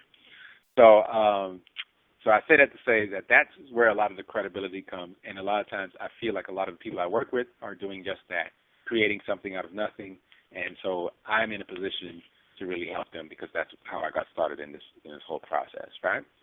So again, I'm giving you just how you could fill that out as your own credibility, just an idea, all right?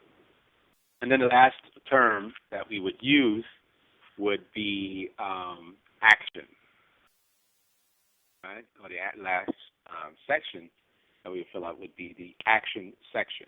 Now, action now would relate to what we call a call to action, or a CTA. What is it that we want people to do when they get this message of our value, right?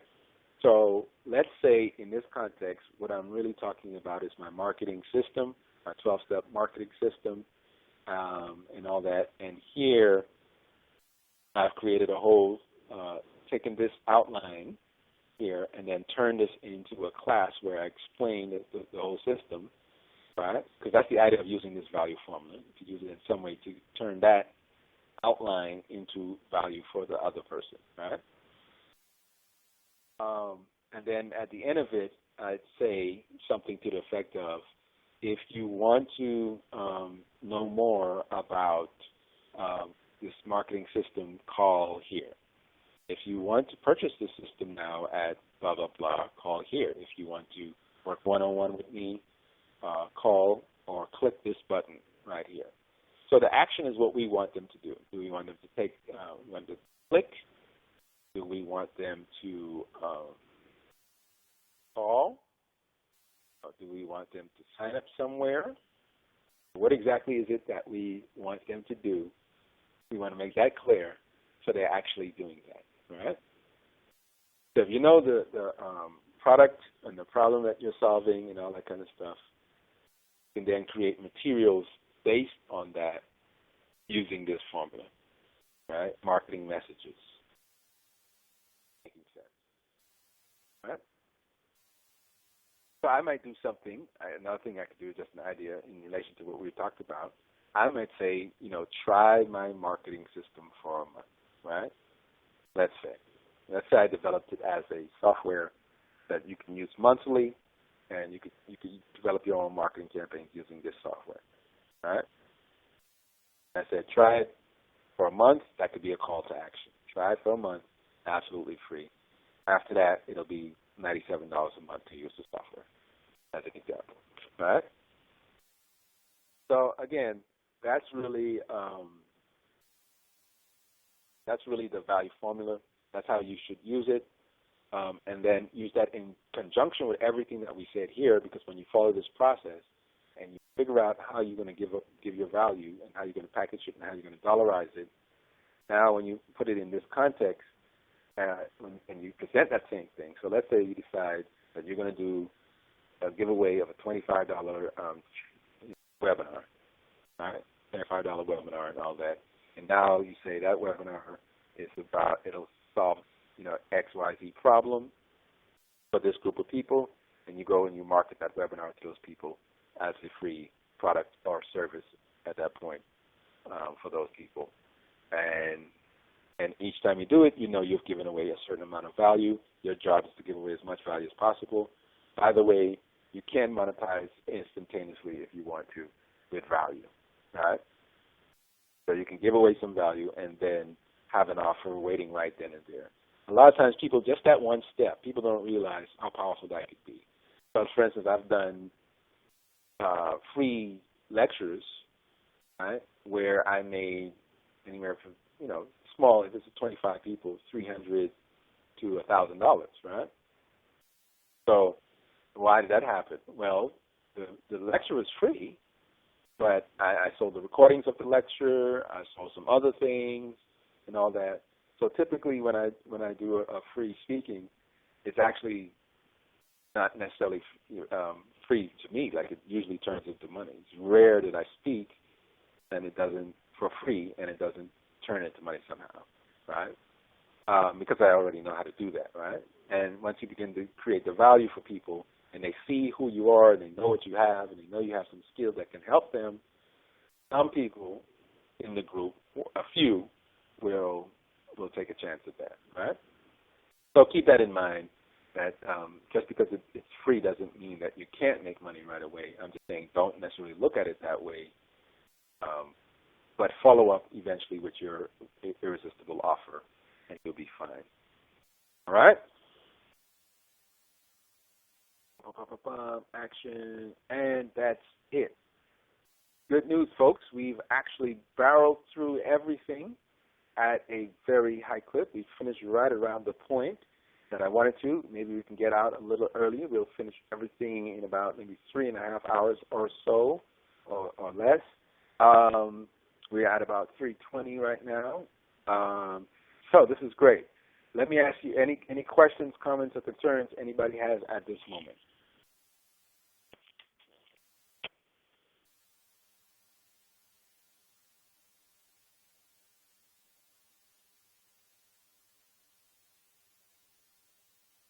Questions, comments, concerns, anything at all?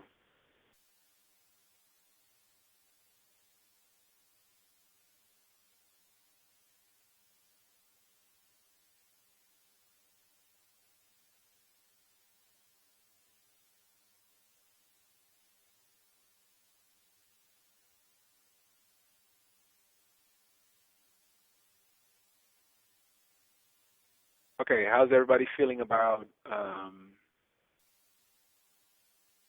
the class? Get a lot out of it.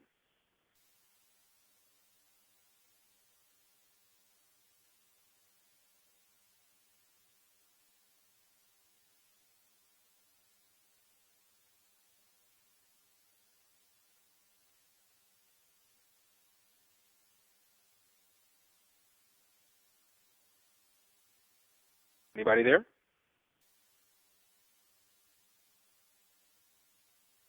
I hope I haven't been talking to myself for the last hour or so.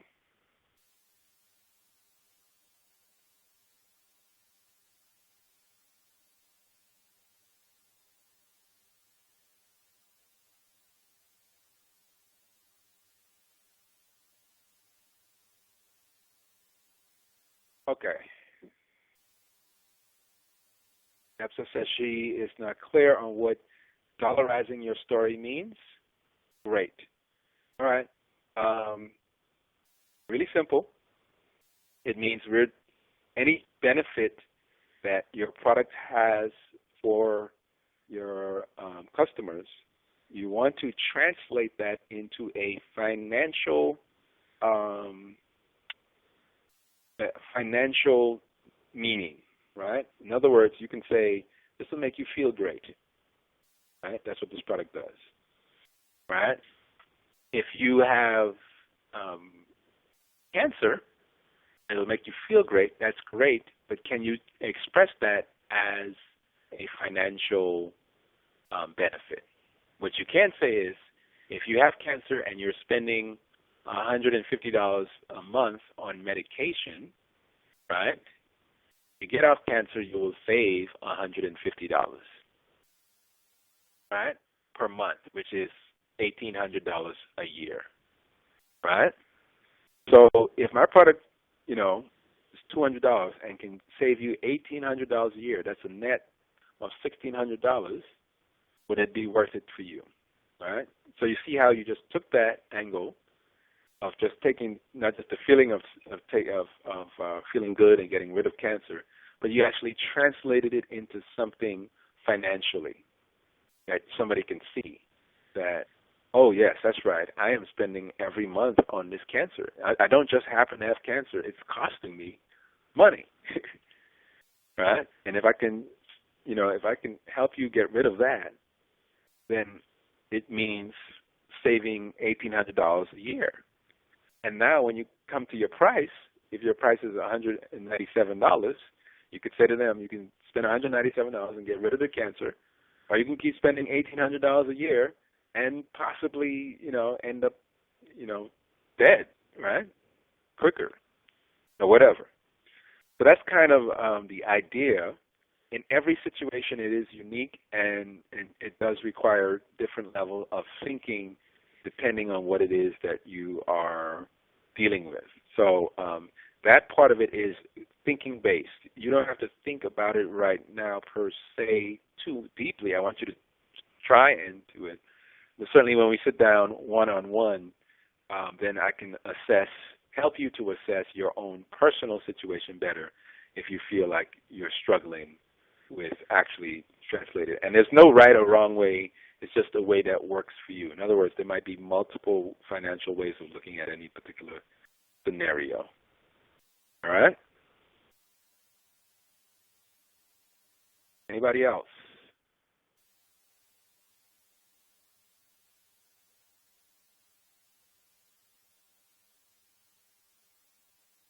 So I'll go back and look at a couple of questions here.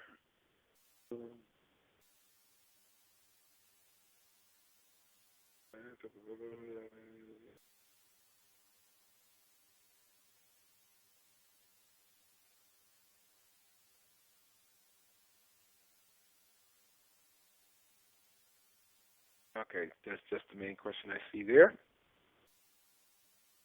All right. Let's go ahead and come out of screen share.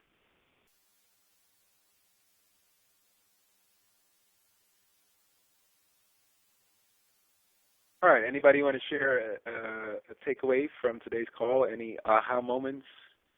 One person said a light bulb went on when she realized the difference between prospects and customers, which is excellent. That's a huge difference in terms of who we're talking about. And sometimes you are selling to prospects instead of customers, and it's a completely different world. You should always be selling to customers, really, ultimately.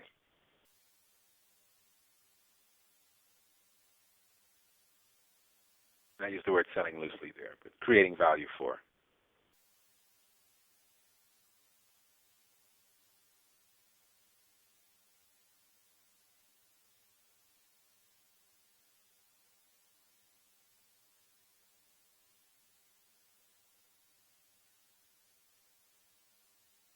Okay, I'm not hearing from anybody else.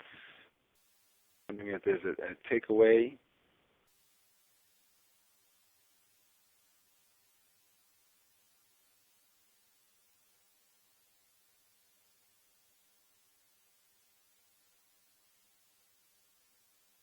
B. Spence, I haven't heard from you.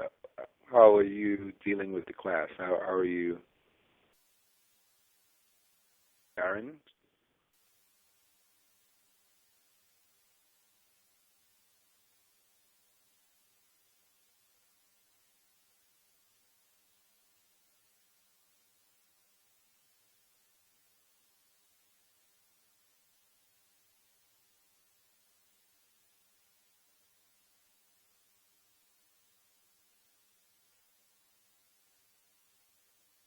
Great.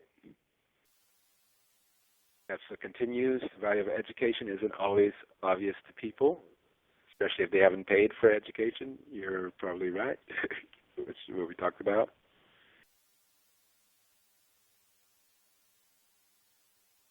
Darren, any feedback on the class? Imani, how are you feeling about the class? Robert,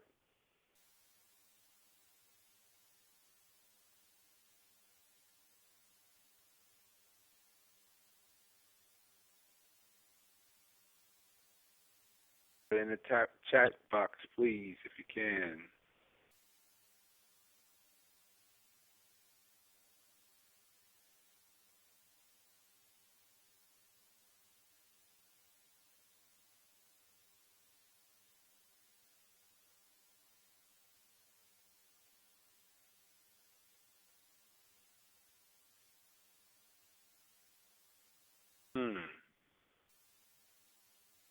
Okay, so not a whole lot of feedback right now. I'm not sure if they're not hearing me or not. I'm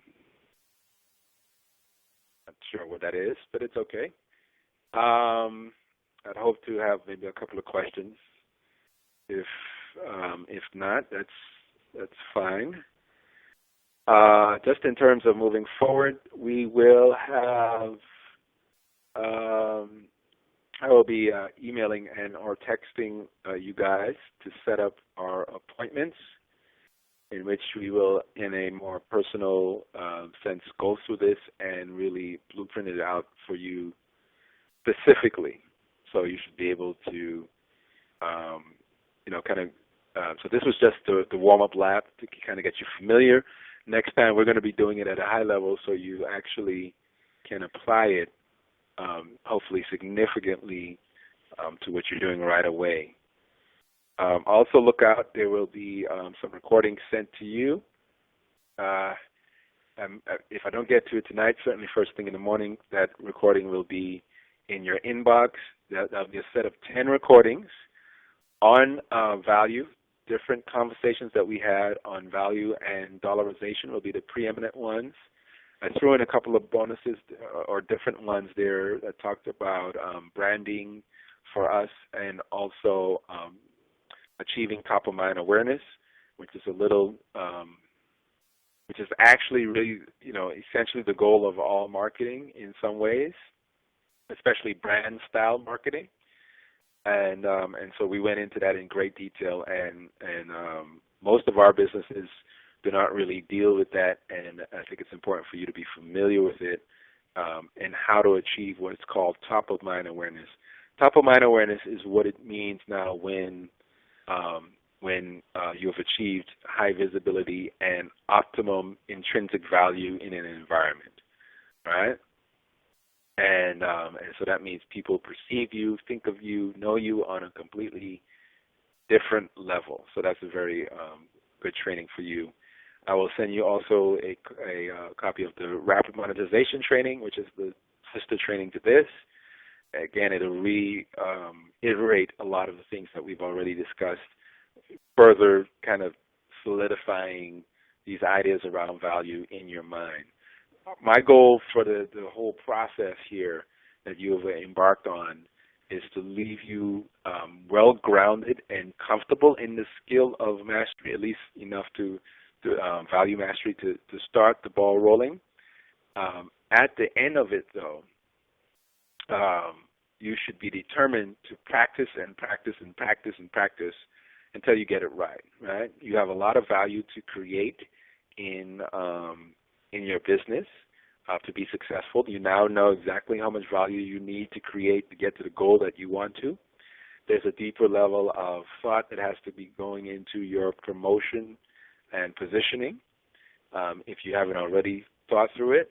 And I would say that there's probably, depending on where you are, there's probably nothing wrong with starting scratch from a value-based marketing approach to really drive your success at this point.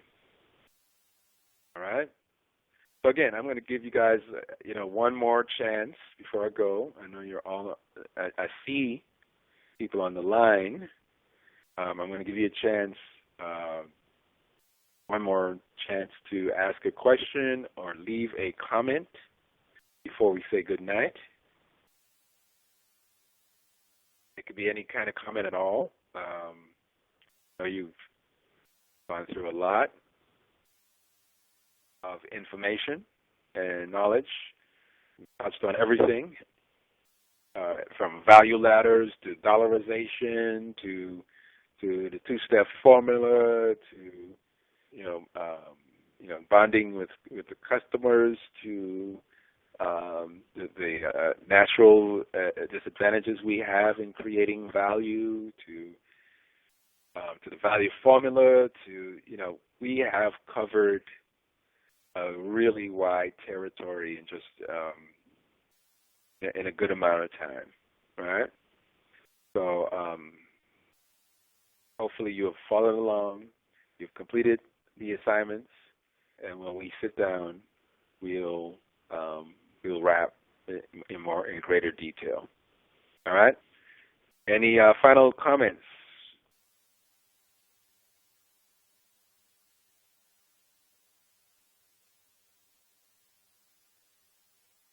Okay, good. We have a comment from Imani Alcantara, Columbia, Georgia. Why does it seem so simple to do, but feeling like how can I make it work? Well, it is counterintuitive, so it's probably not the natural paradigm that most people approach business with. I don't know too many people outside of like billionaires who approach with the value formula or the value first methodology. So yes, it is simple, but not necessarily easy, if that's what you mean.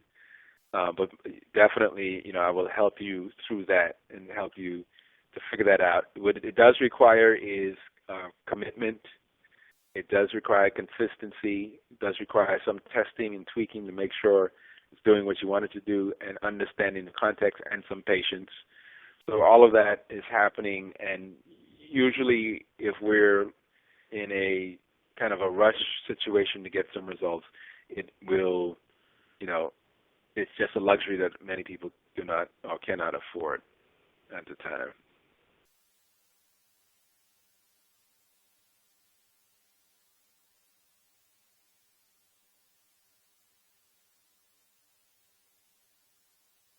Okay, thank you for that, Imani. If there are not any more comments, questions, concerns, any final thoughts, any big takeaways, anything that you feel that you need right now, you got me on the call now, folks.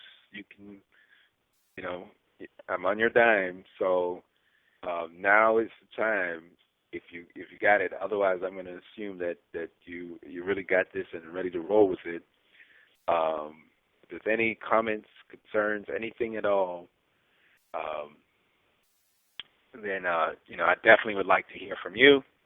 I am more than happy to tackle any critiques, anything at all about this process.